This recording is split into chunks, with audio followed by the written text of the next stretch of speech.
अस्मत्कुरुसमारम्भां यतिशेखरमध्यमां लक्ष्मीवल्लभपर्यन्तां वन्दे गुरुपरम्पराम् ஆழ்வார்கள் வாழி அருளிச் செயல் வாழி தாழ்வாதுமில் குறவர்தாம் வாழி ஏழ்வாறுமுய்ய அவர்களுரைத்தவைகள்தாம் வாழி செய்யமறை தன்னுடனே சேர்ந்து வைதேகி சகிதம் சுரத்ருமதலே ஹைமே மகாமண்டபே மத்யே புஷ்பகமாசனே மணிமயே वीरासने सुस्थितम् अग्रे वाचयति प्रभञ्जनसुते तत्त्वं मुनिभ्यः परं व्याख्यान्तं भरतादिभिः परिवृतं रामं भजे श्यामळम् पितामहस्यापि पितामहाय प्राचेतसादेशफलप्रदाय श्रीभाष्यकारोत्तमदेशिकाय श्रीशैलपूर्णाय नमो नमस्तात् படிகொண்ட கீர்த்தி ராமாயணமென்னும் பத்தி வெள்ளம் குடிகொண்ட கோயில் ராமானுஜன் குணங்கூறும் அன்பர் கடிகொண்ட மாமலர்த்தாள் கலந்து உள்ளங்கனியும் நல்லோர் அடிகண்டு கொண்டுகந்து என்னையும் ஆளவர்க்காக்கினரே याया वृत्तिर्मनसि मम सा जायतां संस्मृतिस्ते यो यो जल्पः स भवतु विभो नाम संकीर्तनन्ते याया चेष्टा वपुषि भगवन् सा भवेत् वन्दनं ते सर्वं भूयात् परवरमुने सम्यगाराधनं ते इतिहासश्रेष्ठमान श्रीरामायणत्तिले श्रीवैष्णव संप्रदायத்திலே நாம் அவசியம் அறிந்து கொள்ள வேண்டிய அனுஷ்டானங்களும் பல இடையிடையே தெரிவிக்கப்படுகின்றன. முக்கியமாக பார்க்கிற பொழுது ஸ்ரீவைஷ்ணவ சம்பிரதாயத்திலே சொல்லப்படுகிற சில அபூர்வமான வார்த்தைகள், அதுக்கெல்லாம் கூட ஸ்ரீராமாயணம்தான் மூலம் என்று சொல்லும்படியான ஒரு விஷயம். கீழே நாம் ஜட்டாயுனுடைய மோட்சத்தை பற்றி பார்த்தோம். அந்த ஜட்டாயு மகாராஜருக்கு உண்டான ஒரு பெருமை என்னவென்று சொல்லுகிறார்கள் என்னால், ராமபிரானுக்கு மங்களாசாசனம் பண்ணினவர். ஜட்டாயு என்கிறவர் ஒரு கழுகு அரசன். அவெல்லாம் கழுகு என்னால் அது ஒரு பறவை தானே. ஆனாலும் ராமபிரான் அங்கே போய் அந்த பஞ்சவட்டியிலே போய் ஆசிரமத்தை அமைத்து கொண்டு அங்கே வசிக்கிற பொழுது அவர் பக்கத்திலேயே இருந்திருக்கார். அவர் சொல்கிறார், உன்னுடைய தகப்பனாருக்கு நான் ரொம்ப நெருங்கிய நண்பன் என்று சொல்கிறார்கள். அதனால் ராமபிரானுக்கும் தகப்பனார் ஸ்தானத்திலே என்று தான் அவரை சொல்ல வேண்டும்.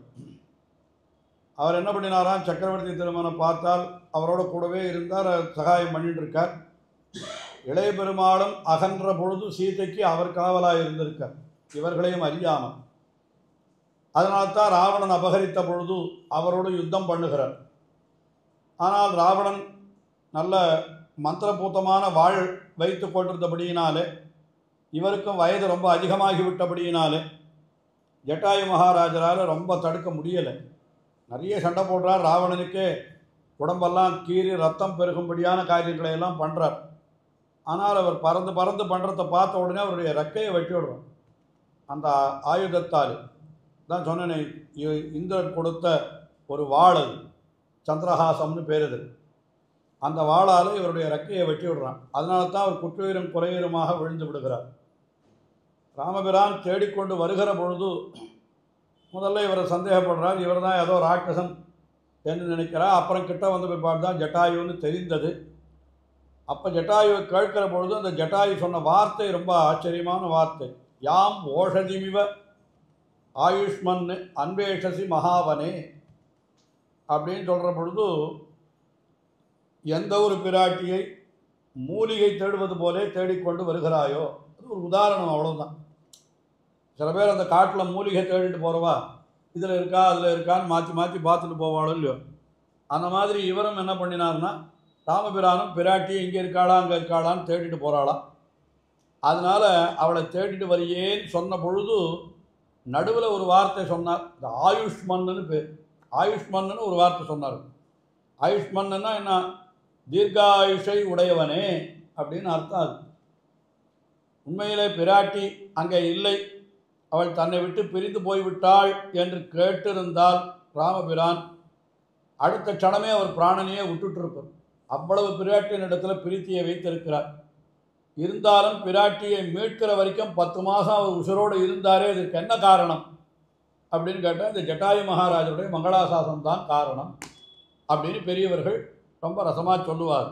என்ன சொன்னால் ஆயுஷ்மன்னு சொன்னபடினாலே அதனால்தான் அவருக்கு பெரிய உடையார் அப்படின்னு ஒரு பேர் வைத்தார். பெரிய உடையார்னா எம்பெருமானுக்கு மங்களாசாசனம் பண்ணுறவாளுக்கு அந்த பெரியன்ற விசேஷனம் சொல்லுவது என்கிறது சம்பிரதாயத்தில் வந்ததற்கு முதல் காரணம் இதுதான். ஆழ்வார்களிலே ஒருத்தருக்கு பெரியாழ்வார்னு பேர். அவருக்கு பெரியாழ்வார்னு பேர் ஏற்பட்டதுக்கு என்ன காரணம்? வயசில் பெரியவரா, உருவத்தில் பெரியவரா, இல்லை பாசுரத்தில் நிறைய பாடியிருக்கிறதுனால பெரியவரா என்று பார்த்தால் இந்த 3மே கிடையாது. இன்னும் சொல்ல போனால் காலத்தாலேயும் பெரியவர் இல்லை. எல்லாரும் விட பெரியவர்னா பொய்கை ஆழ்வாரைத்தான் சொல்லணும். அவர் தான் முதலாழ்வார், அவர் தான் எல்லாரும் விட பெரியவர். அவருக்கு ஏன் பெரியாழ்வார்னு பேர் என்று சொல்கிற பொழுது உபதேசரத்ன மாலையில் மணவாள மாமனிகள் அதுக்கு காரணம் சொல்கிறார். மங்களாசாசனத்தில் மற்றுள்ள ஆழ்வார்கள் தங்களார்வத் தளவுதானன்றி பொங்கும் பரிவாலே வில்லிபுத்தூர் பட்டர்பிரான் பெற்றான் பெரியாழ்வார் என்னும் பெயர் அப்படின்னு சொல்கிறார். மங்களாசாசனத்தில் மற்ற ஆழ்வார்களை காட்டிலும் ஒரு அதிகப்படியான பரிவு கொண்டார் எம்பெருமான் விஷயத்தில். அது தனியாக இப்போ நான் விவரிக்கலை, அது விவரிப்பதற்கு பெரிய விஷயம் இருக்கிறது. அது சொல்லணும்னா அதுக்கு மாத்திரம் நமக்கு தனியாக ஒரு 2 மணி காலம் போகணும், அவ்வளோ விஷயம் சொல்லி வச்சுருக்கா. மற்ற ஆழ்வார்களை காட்டில் மற்ற ஆழ்வார்களுக்கு கூட அவ்வளவு பரிவு கிடையாது. இவருக்கு இன்னும் பரிவு அதிகமாக இருந்தபடியினாலே பொங்கும் பரிவாலே இவருக்கு வில்லிபுத்தூர் பட்டர்பிரான் பெரியாழ்வார் என்னும் பெயர் பெற்றார் அப்படின்னு சொல்கிறார். அந்த மங்களாசாசனம் பண்ணுறவா யாரோ அவர்களுக்கெல்லாம் பெரியன்ற ஒரு விசேஷனம் ஏற்படுகிறது, அடைமொழி. ஏன்னா எம்பெருமானை காட்டிலும் தங்களை பெரியவர்களாக நினைத்து கொண்டென்றோ மங்களாசாசனம் பண்ணுகிறார்கள். அதை முதல்ல பண்ணினவர் யாருன்னு கேட்டால் ஜட்டாயு தான். அதனால்தான் அவருக்கு ஜட்டாயுவை ஸ்ரீ வைஷ்ணவ ஆச்சாரியர்கள் வியாக்கியானங்களிலே குறிப்பிடுகிற பொழுது ஜட்டாயுன்ற சப்தத்தை உபயோகப்படுத்தவே மாட்டார். இப்போ நீர் பண்ணுறீங்கன்னா புரிய வைக்கணுமே, அதுக்காக யாரை சொல்கிறோன்னு தெரியணுமோ இல்லையோ. அது என்ன பண்ண அவள் வியாக்கியானத்தை சொல்கிற பொழுது பெரிய உடையார் அப்படின்னு சொல்லுவார். இந்த உடையார் என்கிற சப்தத்திற்கு சக்கரவர்த்தின்னு அர்த்தம். உடையார்னால் தமிழ் கல்வெட்டுகள் எல்லாம் போனால் கூட பெரிய ராஜாக்களை எல்லாம் உடையார் உடையார்னு சொல்லி வச்சுருப்பார். சக்கரவர்த்தின்னு அர்த்தம். இவர் சக்கரவர்த்தியை காட்டிலும் வயசில் பெரியவர். யார்? இந்த ஜட்டாயு மகாராஜர். அவர் தகப்பனாரை போல இருந்து அவனுக்கு ஆயுஷ்மன்னு மங்களாசாசனம் பண்ணினாரோ இல்லையோ, அதனால் இவருக்கு பெரிய உடையார் என்று பெயர் என்று அப்படி நமக்கு காட்டியிருக்கா. அதனால் யார் பெரியாழ்வார்னு பின்னால் பேர் வந்ததுக்கே இந்த பெரிய உடையார் தான் காரணம். இவர் மங்களாசாசனம் பண்ணினபடியினாலே பெரிய உடையார் ஆனார் ஜட்டாயு மகாராஜர். அதுபோல் இவரும் மங்களாசாசனம் பண்ணினபடினாலே பெரியாழ்வார் ஆனார் அப்படின்னு சொல்லிட்டு, அதனால் இவெல்லாம் பெரியார் என்கிற அந்த பெரியவர் என்கிற பெயரை பெற்றதற்கு அதுக்கு ஒரு காரணம். இன்னும் ஒரு விஷயம் நான் இப்போ அதை எடுத்து சொல்லலை. யார் யாரெல்லாம் பெரியன்ற விசேஷணத்தோடு இருக்காளோ அவள் அத்தனை பேருக்கும் ராமபிரானோடு ஏதாவது ஒரு சம்பந்தம் இருக்கணும் அப்படின்னு நான் ஒரு தனியாக ஒரு உபன்யாசம் பண்ணினேன். சேலத்தில் தலைப்பு ஒரு 4-5 உபன்யாசம் பண்ணினேன். எனக்கு தலைப்பு கேட்குற பொழுது நான் என்ன பண்ணிட்டேன், ஞாபகம் இல்லாத ராமபிரானும் பெரியாரும்னு தலைப்பு கொடுத்துட்டேன். நிஜமாகவே சொல்கிறேன், ராமபிரானும் அது சேலத்தில் கொடுத்துட்டேன். அங்கே தான் உபன்யாசம் வச்சா. அந்த உபன்யாசத்துக்கு ஒரு 10 பேர் வெளியாள் வந்து உட்காந்துட்டா. யாரோ நித்தியம் வராதவெல்லாம் இன்றைக்கி வந்து பார்த்தாலே ஏதோ மாதிரி இருக்குது, வெள்ளம் வந்து உட்காந்துட்டாளேன்னு. அப்புறம் தான் ஞாபகம், அடடா இன்னைக்கு கொடுத்த தலைப்பு அப்படியே. அதுக்காக நான் என்ன சொல்கிறேன்னு பார்க்கலான்னு வந்தாலும் நான் என்னமோ அவள் விஷயத்தை எதையோ எடுத்து சொல்லுவேன்னு நினச்சாலும் நான் ஆரம்பிச்சதெல்லாம் சொன்னேன். ஒன்றும் புரியல, ஏந்து போயிட்டா பாதிலேயே ஏந்து போயிட்டான்னு வச்சுக்கோ. ஏன்னா யார் யாரெல்லாம் பெரியாழ்வார், பெரியவாச்சான் பிள்ளை, இன்னும் யார் யார் உண்டோ, பெரிய திருமலை நம்பி, பெரிய ஜீயர், பெரிய பெருமாள், பெரிய பிராட்டி, எல்லாருக்கும் பெரியார் விசேஷனம் இருக்கிறதெல்லாம் சக்கரவர்த்தி திருமகனோடு சம்பந்தமுடையவர்கள் என்றதாக அது ஒரு தனி உபன்யாசம் ஒன்று பண்ணினேன்.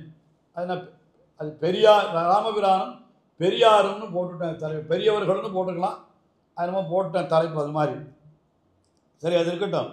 இப்போது அப்படி மங்களாசாசனம் பண்ணினபடியினால தான் ராமபிரான் தரித்திருக்க முடிந்தது. இல்லையென்னால் அவன் என்ன சொல்கிறான், நஜீவேயன் க்ஷணமபி வினாத்தாம் அசிதே க்ஷணாம்.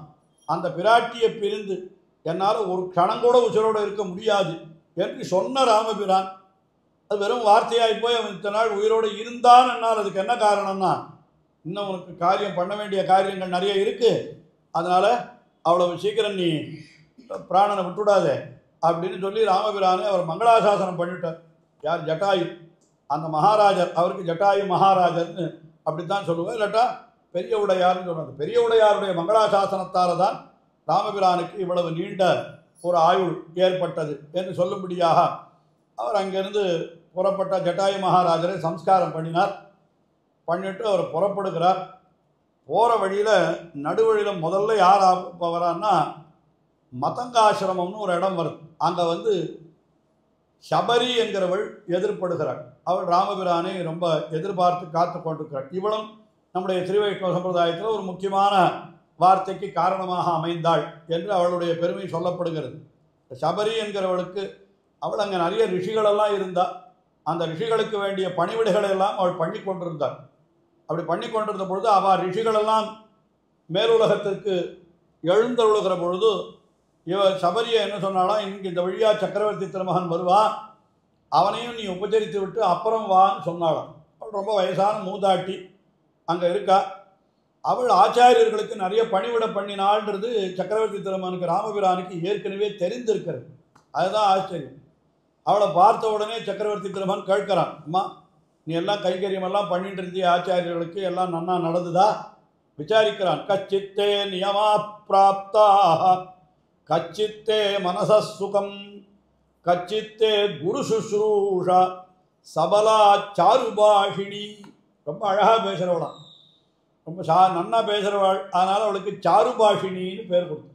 சாருபாஷினின்னா ரொம்ப நன்னா பேசக்கூடியவாளை சொல்லக்கூடிய ஒரு சொல்லது.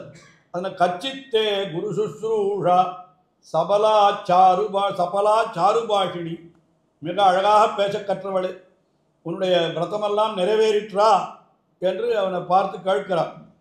அப்போ அவள் என்ன சொல்கிறான்னா, எல்லாம் நன்னா நடந்தது, மேலும் உன்னுடைய கட்டாட்சமும் எனக்கு கிடைத்து விட்டது. சக்ஷுஷா தவ சௌமியேன பூதாஸ்மி ரகுநந்தனா பாதமூலம் கமிஷ்யாமி யானகம் பர்யசாரிஷம்.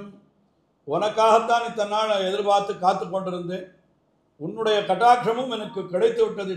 தவ சக்ஷுஷா பூதாஸ்மி, உன்னுடைய திருக்கண் நோக்கத்தாலே நான் புனிதமானவளாக ஆகிவிட்டேன் என்று சொல்லிவிட்டு மேலே என்ன சொல்கிறேன்னா, பாதமூலம் கமிஷ்யாமி, நான் எந்த ஆச்சாரியர்களுக்கு இந்த உலகத்தில் பணிவிடைகள் செய்து கொண்டிருந்தேனோ அவளுடைய திருவடிவாரத்தை அடையப் போகிறேன் அப்படின்னு அவள் சொல்கிறான் அந்த வார்த்தையை. அதுதான் நம்முடைய திருவைஷ்ணவ சம்பிரதாயம். இன்னும் அதுக்கு மேலே அவள் கொடுத்த பழங்களையெல்லாம் சாப்பிட்றான் ராமபிரான். அதுதான் நான் சொல்கிறேன், நான் எவ்வளவு உனக்காக சேர்த்து வச்சுருக்கேன். பர்மயாது விவிதம் வன்யம் சஞ்சிதம் புருஷர்ஷப தவார்த்தே புருஷவ்யாக்ர பம்பாயா ஸ்தீர சம்பவம். அந்த பம்பா நதியினுடைய கரையில் இருக்கக்கூடிய மரங்களிலிருந்து பழங்களை எல்லாம் பறித்து நான் என்ன பண்ணிட்டுருக்கேன், அதெல்லாம் சேர்த்து வச்சுருக்கேன் நீ சாப்பிடணுன்றதுக்காக அப்படின்னு சொல்கிறா. அதில் என்ன விஷயம் சொல்கிறான்னா, வால்மீகி ராமாயணத்தில் கூட அவ்வளவு ஸ்பஷ்டமாக இல்லை, ஆனால் ஆச்சாரியர்கள் அதை ரொம்ப தெளிவாக காட்டுறா. என்னென்னா, அவள் கடித்து பார்த்து வைப்பலாம் பழத்தை. ராமனுடைய திருவுள்ளத்திற்கு இது ஏற்றதாக இருக்க வேண்டும், இனிமையான பழத்தை மாத்திரம் அவனுக்கு கொடுப்போம் அப்படின்னு அந்த மாதிரி அவள் பண்ணி வைத்தாள் என்று அவள் கடித்து பார்த்து கொடுத்த பழம் அப்படின்னு அத்தை கூட ராமபிரான் ஸ்வீகரித்தான் என்று சொன்னால் எவ்வளவு சௌலபியம் என்று நினைத்து பாருங்கள். உடனே சில பேர் சொல்லுவாள், அப்படியெல்லாம் சொல்லக்கூடாது, கடித்து பார்த்த பழம்னு சொல்லக்கூடாது. அவள் ஒரு பழம் சாப்பிட்டு பார்த்தா அந்த மரத்தினுடைய பழங்கள் அந்த கொத்தியில் இருந்த பழங்கள்னு இப்படித்தான் சொல்லணும்னு சில பேர் அதை பற்றியெல்லாம் அதை கூட விசாரம்லாம் பண்ணுறான். ஆனால் ஆச்சாரியர்களுடைய வியாக்கியானத்தில் இந்த கம்பர் அதை அப்படியே சொல்கிறார் பாருங்க. மாங்கனி தாழையின் காய் வாழையின் கனிகளோடும் ஆங்கனியாவதென்றே அருந்தி நான் விரும்பி வைத்தேன், பாங்கின் நல்ல முது செய்மின் என்றவள் பரவி நல்கும் தேங்கனி இனிதின் உண்டு திருவுள்ளம் மகிழ்ந்தான் வீரன். இது கம்பர் சொல்றார். என்ன சொல்றான், ஆங்கனியாவதே என்று அருந்தி நான் விரும்பி வைத்தேன், உனக்காக நான் சாப்பிட்டு பார்த்து வச்சிருக்கேன், இது நல்ல பழம் நீ சாப்பிடுன்னு சொல்கிறான். உடனே எம்பெருமான் அதை அங்கீகரித்தான், அப்படியே சாப்பிட்டான். அதை ஸ்ரீவஜன பூஷணத்தில் பிடலோகாச்சாரியர் சொல்லுகிற பொழுது, அதாவது இந்த பக்தி என்கிறது தான் முக்கியமே தவிர குலத்திலே ஏற்றத்தாழ்வு என்கிறது முக்கியம் அல்ல. அது கூடாது, அதை பற்றி நினைக்கக்கூடாது. பாகவதர்களிலே இவர் உயர்ந்த குலம், இவர் தாழ்ந்த குலம் என்று நினைக்கக்கூடாது என்றது ஒரு ஒரு குறிப்பிட்ட கோட்பாடு. அது எந்த விஷயத்தில்? ஏன்னால் பகவத் பக்தி என்கிற விஷயத்தில். அதுக்காக அவளுடைய ஆசிரம தர்மங்களை, வர்ணாசிரம தர்மங்களை விட்டுவிடணும்னு அர்த்தம் இல்லை. ஒருத்தர் இன்னொரு குலத்தில் பிறந்திருக்கிறார் என்கிற காரணத்தினால அந்த குலத்தை இட்டு ஒருத்தரை தாழ்வாக நினைக்கக்கூடாது என்று அதுக்கெல்லாம் உதாரணங்கள் காட்டிக்கொண்டு வருகிற பொழுது நிறைய உதாரணம் சொல்கிறார்கள். என்ன சொல்கிறார்? விதுரருக்கு திருமாளிகையிலே கண்ணன் அமுது செய்தார், ஸ்ரீ சபரி கையாலே பெருமாள் அமுது செய்தார் அப்படின்னு. சபரி என்கிறவருடைய கையால் பெருமாள் என்னால் ஆறு ராமபிரான். அவர் அவர் அனுபவித்த பழங்களெல்லாம் கொடுக்க இவர் சாப்பிட்டார்னு சொல்கிறார். அந்த சூத்திரத்துக்கு வியாக்கியானம் அருளி செய்கிற பொழுது மணவாள மாமனிகள் இந்த அப்படியே காட்டுறார். ஸ்ரீ ரகுகுல திலகராய் ஆச்சாரிய பிரதானரான பெருமாள் சபர்யா பூஜித சம்யக்கு ராமோ தசரதாத்மஜா என்னும்படி வேடுவச்சியாய் வைத்தே குரு சுശ്രൂഷையிலே பழுத்து ஞானாதிகையாய் தன் நாவுக்கு இனிதாயிருந்த பலமூலாதிகளெல்லாம் இங்குத்தைக்கென்று சஞ்சரித்து கொண்டு வரவு பார்த்திருந்த சபரி தன் ஆதரானுகுணமாக தன் கையாலே அமுது செய்ய பண்ண அதிசண்டுட்டராய் அமுது செய்தார் என்கை. மணவாள மாமனிகள் தன் நாவுக்கு இனிதாயிருந்த பழங்களை அப்படின்னு சொல்கிறதுனால அவள் உண்டு கொடுத்த பழத்தையே பெருமாள் அமுது செய்தார் என்கிறது தான் முக்கியமான அர்த்தமாக நம்முடைய பெரியோர்கள் ஒப்புக்கொண்டிருக்கிறார்கள் என்றே பார்க்கிறோம். இந்த இடத்துல கூட ஒரு சின்ன விசாரம் உண்டு. என்ன விசாரம்னா, இவளை சபரின்ற சப்தத்திற்கு அவள் வேர்டு வச்சு சபரஹான்ற சப்தத்திற்கு ஹண்டர்னு தான் அர்த்தம், வேடன்னு அர்த்தம் சம்ஸ்கிருதத்தில்.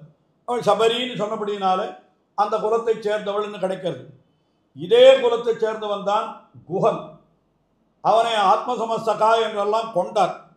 ஆனால் அவன் கொண்டு வந்த இப்போ நிறைய சாப்பிட்றதுக்காக சில வஸ்துக்களை எல்லாம் கொடுக்குற பொழுது அவர் என்ன சொல்லிட்டார்னா, நகிவர்த்தே பதிகிரகே, நான் ஒரு விரதம் வச்சுன்னுட்டேன், இந்த வனத்தில் வேறு யார் கொடுக்கறதையும் நான் சாப்பிட்றது இல்லைன்னு விரதம் வச்சுன்னுட்டேன். அதனால் நீ ஏதாவது தினமாவு இதெல்லாம் கொண்டு வரான், இதெல்லாம் குதிரைகளுக்கு கொடுத்துடு, எனக்கு வேண்டாம் அப்படின்னு. குஹன் கையால் அவர் சாப்பிடலை, கொடுத்தத வேண்டாம்னே சொல்லிட்டார். ஆனால் சபரி கையாலே அவர் அமுது செய்தார்னு சொல்லியிருக்கு. அது என்ன காரணம்? குஹனும் இதே குலத்தை சேர்ந்தவன், அவன் கொடுத்த பொழுது வேண்டாம் என்று சொன்னவர். அப்போத்தான் புறப்பட்டு காட்டுக்கு வந்திருக்கார், வயிறு நிறையா இருந்தது வேண்டான்னுட்டார்னு அப்படி ஏதாவது சொல்லிட்டு போயிடலாம். இல்லை, இப்போ இது இல்லையே, இத்தனை வருஷம் கழிச்சுன்னா வந்திருக்கார். இப்போ சபரி கையாலே அவர் அமுது செய்தார்னு சொல்கிற பொழுது கிட்டத்தட்ட 12 வருஷம் ஆயிடுச்சு மேலே காட்டுக்கு புறப்பட்டு. நான் சொல்கிறது காட்டுக்கு புறப்பட்டு வந்த பொழுதே நடந்த நிகழ்ச்சி அது. அதற்கும் இதற்கும் என்ன காரணம் என்று கேட்டால், அதைத்தான் நம்முடைய ஆச்சாரியர்கள் ஒரு விஷயம் சொல்கிறார். என்ன சொல்கிறான்னா, இந்த சபரிக்கு குஹனுக்கு இல்லாத ஒரு பெருமை சபரிக்கு இருந்ததுன்னு சொல்கிறோம். அவளும் வேடுவச்சியாக இருக்க செய்து குஹனுக்கு இல்லாத பெருமை என்னன்னா சொல்கிறார், அவள் வேடுவச்சியாய் வைத்தே குரு சுശ്രൂഷையே பழுத்து ஞானாதிகையாய் என்று மணவாள மாமனிகள் வியாக்கியானத்தில் காட்டுறார். இந்த குரு சுശ്രൂஷை என்கிறது சபரிக்கு இருந்த ஒரு பெரிய தகுதி. ஆச்சாரியனுக்கு கைங்கரியம் பண்ணுறதுன்றது உண்டான ஒரு பெரிய தகுதி. அதை அவள் காட்டினாள். அதனால தான் அவள் என்ன சொன்னான், யானகம் பரியச்சாரிஷம், நான் அவா திருவடிக்கே போய் சேர போறேன்னு வேற சொன்னாலும் இல்லையோ, அப்படிப்பட்ட ஞானமுடையவளாக இருந்தபடினாலே அவள் கையாலே இவர் அமுது செய்தார். அதனால் நாம் கூட ஒருத்தர் இடத்துல இருந்து ஸ்வீகரிக்கணும்னா அவள் ஆறு என்னான்னு தெரிஞ்சுட்டு அதுக்கு தகுந்த மாதிரி தான் அனுஷ்டானத்தை கொள்ளணும். வெறும சாதாரணமாக என்ன இதெல்லாம் விவகாரம் போடாமன்னு எப்படி போயிடுறதுன்னா, ராமானுஜர் அவருடைய சரித்திரம் ஒருத்தர் நடந்தது சொல்கிறத கூட பயமாக இருக்குது இந்த காலத்தில். ராமானுஜருடைய காலத்தில் அவர் என்ன திருக்கச்சி நம்பின்னு ஒருத்தர், அவர் ஆளவந்தாருடைய ரொம்ப பிரிய சிஷ்யர்கள். ஆனால் அவர் குலம் வேறு, வைசிய குலத்தை சேர்ந்தவர். அவர் ரொம்ப உயர்ந்த ஆச்சாரியராக இருக்கிறபடினால அவர் அமுது செய்த மிகுதியை தாம் அமுது செய்ய வேண்டும் என்று ராமானுஜர் ஆசைப்பட்டார். அதற்காக என்ன பண்ணினார் ராமானுஜர், அவர் தன்னுடைய கிரகத்துக்கு வரவழைத்தார். ஆனால் அவர் இவர் வந்த சமயத்தில் இவர் கிரகத்தில் இல்லை. இவரை தான் எதிர்பார்த்துட்டு அவர் போயிருந்தார். ஆனால் அவர் வேறு வழியாக வந்துட்டார். இவர் இப்படி போனார், அவர் அப்படி வந்தார். பெருமாளை பிரதட்சணமாக போனான். இப்போ இந்த தென்னை மரத்து ரூபா போனால் ஒரு வடவண்டம் எடுத்த ரூபா வந்துட்டார். சரி அமுது செய்து விட்டு போய்விட்டார். ஆனால் அந்த காலத்து வழக்கம் என்னவோ அந்த இவள் பண்ணிட்டார். அவருடைய பத்தினி அவள் ரொம்ப ஆச்சார பிரதானி. அதனால் அவள் என்ன பண்ணிட்டா, அந்த பிரசாதத்தெல்லாம் எடுத்து போட்டுவிட்டார். மீதியெல்லாம் எடுத்து போட்டுவிட்டார். இவர் வந்து எங்கே அதுன்னு கேட்டார். நான் எடுத்து வழக்கம் பண்ணால் எடுத்து போட்டுவிட்டேன். ஐயோ அவருடைய பிரசாதத்தை நான் சாப்பிடணும்னு நினச்சேனே அப்படின்னா, அது எப்படி எனக்கு தெரியும், அது எப்படி அது அந்த மாதிரிலாம் நீங்கள் பண்ணுவீங்கன்னு எனக்கு எப்படி தெரியும்னு கேட்குறார். அது வேறு விஷயம். அந்த விவகாரத்தை ரொம்ப விவரிக்க வேண்டாம், தெரிந்திருக்க எல்லாருக்கும்னு நினைக்கிறேன். சரி, அது நடக்கலைன்றது அவருக்கே கொஞ்சம் வருத்தம் தான். அவ்வளோதான் அந்த சரித்திரம் சொல்லப்பட்டிருக்கிறது. அதை வைத்து கொண்டு ஒருத்தர் என்ன கேட்டார், அப்படி திருக்கச்சனம்பி பிரசாதத்தை உடையவர் சாப்பிடணும்னு ஆசைப்பட்டாரோ இல்லையோ, நீர் சாப்பிடுவீரா? அதாவது இன்னொரு குலத்தை சேர்ந்தவுடைய பிரசாதத்தை நீ சாப்பிடுவீரா? அப்போ நீயும் உடையவர் இல்லை, நானும் திருக்கச்சனம்பி இல்லை, இல்லை நானும் திருக்கச்ச உடையவர் இல்லை, நீயும் உடையவர் இல்லை இல்லையா சொல்கிறேன். இப்போ நான் கொடுத்தா நீ சாப்பிடுவீரான்னு கேட்டா, நீ திருக்கச்சனம்பியாக இருந்தால் நான் உடையவராக இருந்தால் சாப்பிடலாம். திருக்கச்சனம்பி உண்டான வைபவம் உனக்கும் இல்லை, உடையவருக்கு உண்டான வைபவம் எனக்கும் இல்லை. இதெல்லாம் என்ன எந்த கேள்வி கேட்கிறேன் அப்படின்னு சொல்லி விட்டுட்டேன் நான். அதுக்கு மேலே என்ன விவாதங்கள்லாம் கூட வளர்ந்தது. அது மாதிரிலாம் அப்படியெல்லாம் உண்டா, இப்படியெல்லாம் உண்டா.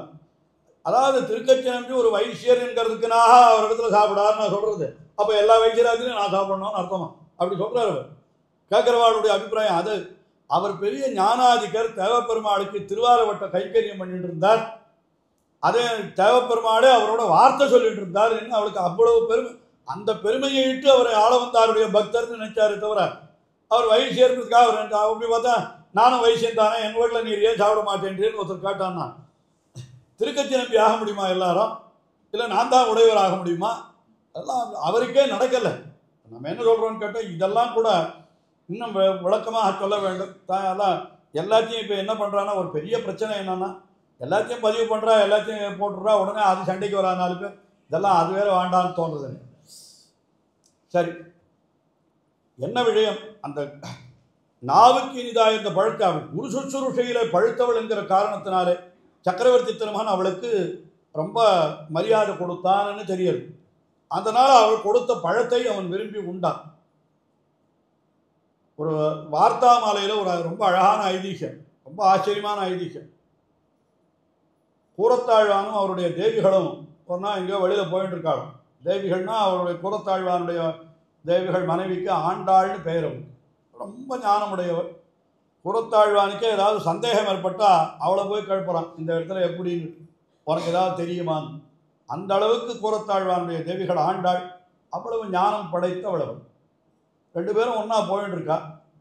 போனால் ரொம்ப பசியாக இருந்தது அவருக்கு. பார்த்தா அதில் ஒரு ஸ்ரீவைஷ்ணவருடைய கிரகம் தென்பட்டது. ஸ்ரீவைஷ்ணவர்னா அங்கே இருக்கிற ஒரு ஸ்ரீவைஷ்ணவர் ஆத்திர திருமண் காப்பெல்லாம் வச்சுருந்தா பார்த்தா ஸ்ரீவைஷ்ணவாளுடைய கிரகம் தெரிஞ்சுது. வாசலில் போனால் ஒரு திண்ணையில் உட்காண்டார்.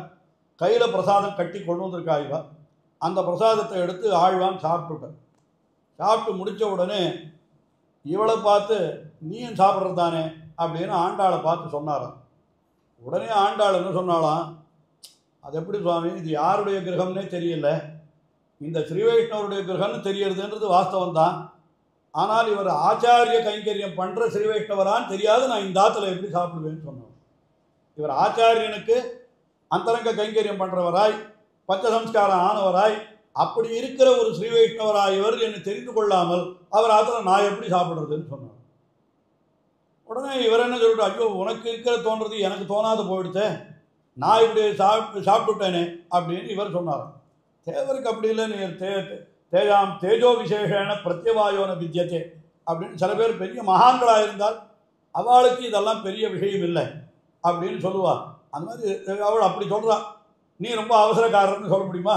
உண்மை யார் சாப்பிட்டு உண்மை யார் அந்த மாதிரி பண்ண சொன்னது? அப்படி சொல்லலை. தேவரீருடைய தேஜஸ் மாதிரி அடியனுக்கு உண்டா, அதனால தேவர் பண்ணுறது தப்பு இல்லை, பட் அடியேன் அந்த மாதிரி பண்ண முடியாது அப்படின்னு அவள் சொன்னாலாம். உடனே கூரத்தாழ்வான், ஆண்டாள் உன்னுடைய அத்தியவசாயம் அந்த உறுதிப்பாடு எனக்கும் வரணும்னு நீ பெருமாள்கிட்ட வேண்டிக்கோன்னார் சொன்னாராம். கூரத்தாழ்வான் அப்படி சொன்னாராம். அதனால் எதுக்கு சொல்ல வரேன்னா, ஒரு ஆற்றுல வெறுமை உட்காந்து நாம் கொண்டு வந்த பிரசாதத்தை சாப்பிடணும்னா கூட எப்படி சாப்பிடணும்னா அந்த லட்சணங்கள் இருக்கிற இடத்துல தான் சாப்பிடணும்னு அந்த காலத்தில் இருக்குது. ஏன் இவனோ வைக்கிற ஹோட்டலில் போய் சாப்பிட்றதுக்கு இதெல்லாம் நம்ம சொல்ல வேண்டிய அவசியமே இல்லை. அது வேறு காலமே மாறி போயிட்டு இருக்கோம். இருந்தால் கூட என்ன அனுஷ்டானங்களை அவர்கள் கொண்டிருந்தார்கள் என்றாவது நாம் தெரிந்து கொள்ளணும் இல்லையா? அதனால் குகப்பெருமாளிடத்தில் கூட அங்கீகரிக்காத விஷயத்தை இவர் சபரி கையாலே அமுது செய்தருளினார்னா அவள் அப்படிப்பட்ட ஒரு ஞானம் படைத்தவள் அப்படின்னு சொல்கிறார். அதனால தான் அவள் என்ன சொல்கிறா, கடைசியில் தான் இந்த வார்த்தையெல்லாம் பெருமாள் அமுது செய்த பிற்பாடு அவள் சொல்லக்கூடிய வார்த்தை சக்ருஷா தவ சௌமியேன பூதாஸ்மி ரகுநந்தன பாதமூலங்கமிஷ்யாமி யானகம் பர்யசாரிஷம். யாரிடத்தில் நான் இத்தனை நாள் கைங்கரியம் பண்ணிட்டு இருந்தேனோ அந்த ஆச்சாரியர்கள் திருவடிக்கு நான் போய் சேர்றேன்னு சொன்னார். அதனால தான் ஸ்ரீவைஷ்ணவ சம்பிரதாயத்தில் யாராவது ஒருத்தர் காலமாகிவிட்டார் என்னால், இறந்து விட்டார் என்றால் அவரை விஷ்ணுலோகம் அடைந்தார், வைகுண்டம் அடைந்தார் அப்படின்னு எல்லாம் போடுறது கிடையாது. என்ன சொல்கிறா, ஆச்சாரியன் திருவடி அடைந்தார் அப்படின்னு அதுதான் சொல்லுவோம். ஆச்சாரியன் திருவடி அடைந்தார் என்று தான் சொல்லணும். அந்த பிரயோகம் கண்டிப்பாக அப்படித்தான். இதில் வேடிக்கை என்னன்னு கேட்டால் சில சமயம் ஆச்சாரியன் உச்சரோட கூட இருப்பார், இவர் பரமபதம் போயிடுவார். ஆனால் கூட ஆச்சாரியன் திருவடி அடைந்தார் என்று தான் நாம் போகணும். அப்படித்தான் அது வழக்கம் சொல்லப்பட்டிருக்கிறது. அந்த வழக்கம் ஏற்படுறதுக்கு இந்த சபரியினுடைய வார்த்தை தான் காரணம்.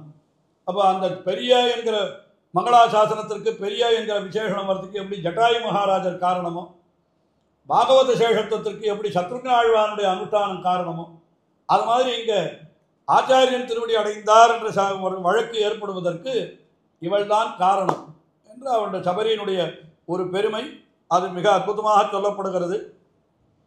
அவள் மோட்சத்துக்கு போகிறா, அங்கேருந்து விமானம் வருகிறது, அதை இவர் அப்படியே கண்ணால் பார்த்துட்டு இருக்காராம் சக்கரவர்த்தி திருமகன். அது சொல்கிறார் வேதாந்த தேசிகன் அந்த மகாவீர வைபவத்தில் தெரிவிக்கிறார். அவந்திய மகிம முனி ஜன பஜன முஷித ஹிருதய கலுஷ சபரி மோக்ஷ சாட்சி பூதா என்று அவள் சபரி மோக்ஷ சாட்சி பூதா. அவள் எப்படிப்பட்டவள்? அவந்திய மகிம முனிஜன பஜன சபரி.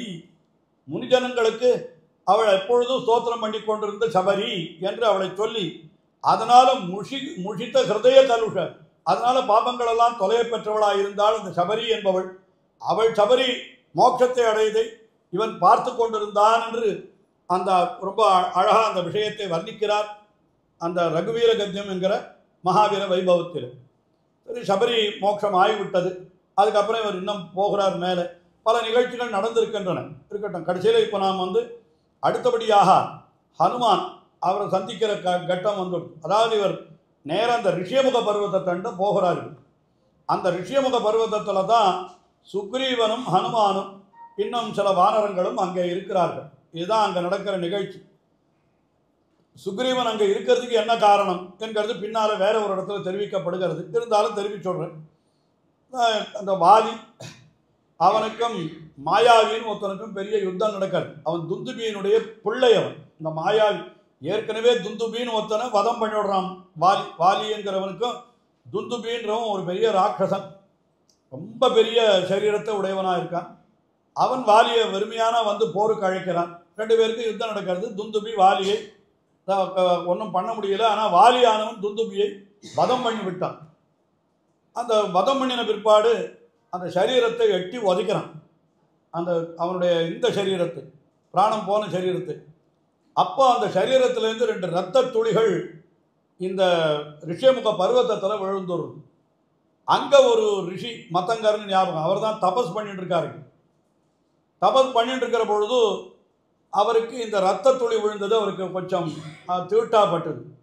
இங்கே இந்த இரத்த துளி விழுவதற்கு யார் காரணமோ அவன் இந்த பிரதேசத்துக்கு உள்ள நுழைஞ்சா தலை சுக்குநூறாக வெடிச்சுடணும்னு சாபம் கொடுத்துட்டார்.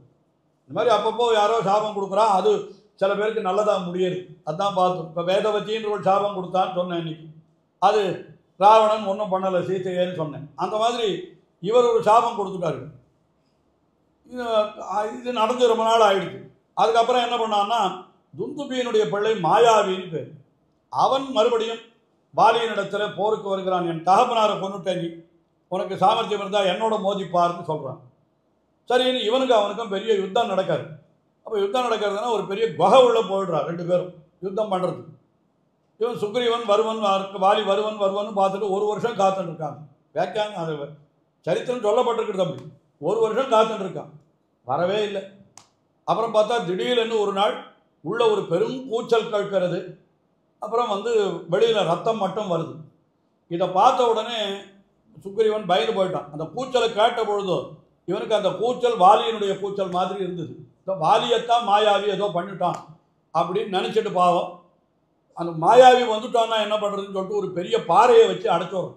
உள்ளேருந்து மாயாவி வராத இருக்கிறதுக்கு ஒரு பாறையை வச்சுட்டு அடைச்சுட்டு தன்னுடைய ராஜ்யத்துக்கு கிஷ்கிந்தா ராஜ்யத்துக்கு வந்துடுறான், கிஷ்கிந்துக்கு வந்துடுறான். உடனே அங்கே இருக்கிறவாளெல்லாம் என்ன பண்ணுறா, வாலி போயிட்டான்னா அப்புறம் ராஜ்யத்தை யாராவது ஆளணுமோ இல்லையோ, அதனால நீ பட்டம் சூட்டிக்கோன்னு சொல்கிறான். சுக்ரீவனுக்கு பட்டாபிஷேகமும் பண்ணி விடுறான். சுக்ரீவன் ராஜ்யத்தை ஆண்டுன்னு இருக்கு. திடீர்னு வாலி என்ன பண்ணினான், அந்த பாறையை எட்டி உதைச்சான். அவன் வெளியில் வந்துட்டான். வந்த பிற்பாடு பார்த்தா இங்கே சுக்ரீவன் ராஜாவா இருக்கு. இதை பார்த்த உடனே வாலிக்கு ரொம்ப கோபம் வந்துடுது. நீ எப்படி, நான் உயிரோடு இருக்கிற பொழுது நீ எப்படி பட்டம் சூட்டிக்கலாம்? உடனே அவன் சொல்கிறான், அவ்வா நீ உயிரோடு இருக்கன்றதே எனக்கு தெரியாது, நான் ஒரு வருஷம் காத்துட்டு இருந்தேன். நீ அப்புறம் சத்தம் கேட்ட உடனே சரி நீ தான் மாண்டு விட்டாயோ என்று நினைத்து நான் கல்லை வைத்து அடைத்தேன். இவெல்லாம் வந்து என்னை நிர்பந்தம் பண்ணா, அதனால் நான் பட்டம் வாங்கிட்டேன். இப்போ எல்லாத்தையும் உன் திருவடிகளில் ஒப்படைச்சு விட்றேன். பழையபடி நான் உனக்கு அடியவனாக இருந்து தொண்டு செய்கிறேன். நான் தெரியாத பண்ண தப்பை மன்னிச்சுடுன்னு எவ்வளவோ கேட்குறான். ஆனால் வாலிக்கு இவன் பேரில் நம்பிக்கையே வரல. நான் எப்போ சாவேன், அண்ணன் எப்போ சாவான், எப்போ காலியாக காத்துட்டு இருந்தான்னு சொன்னான். அந்த மாதிரி நீ ஏதோ பண்ணியிருக்க, அதனால தான் நான் வெளியில் வரக்கூடாதுன்றதுக்காக தான் பாறையை வச்சு அடைத்தேன் நீ.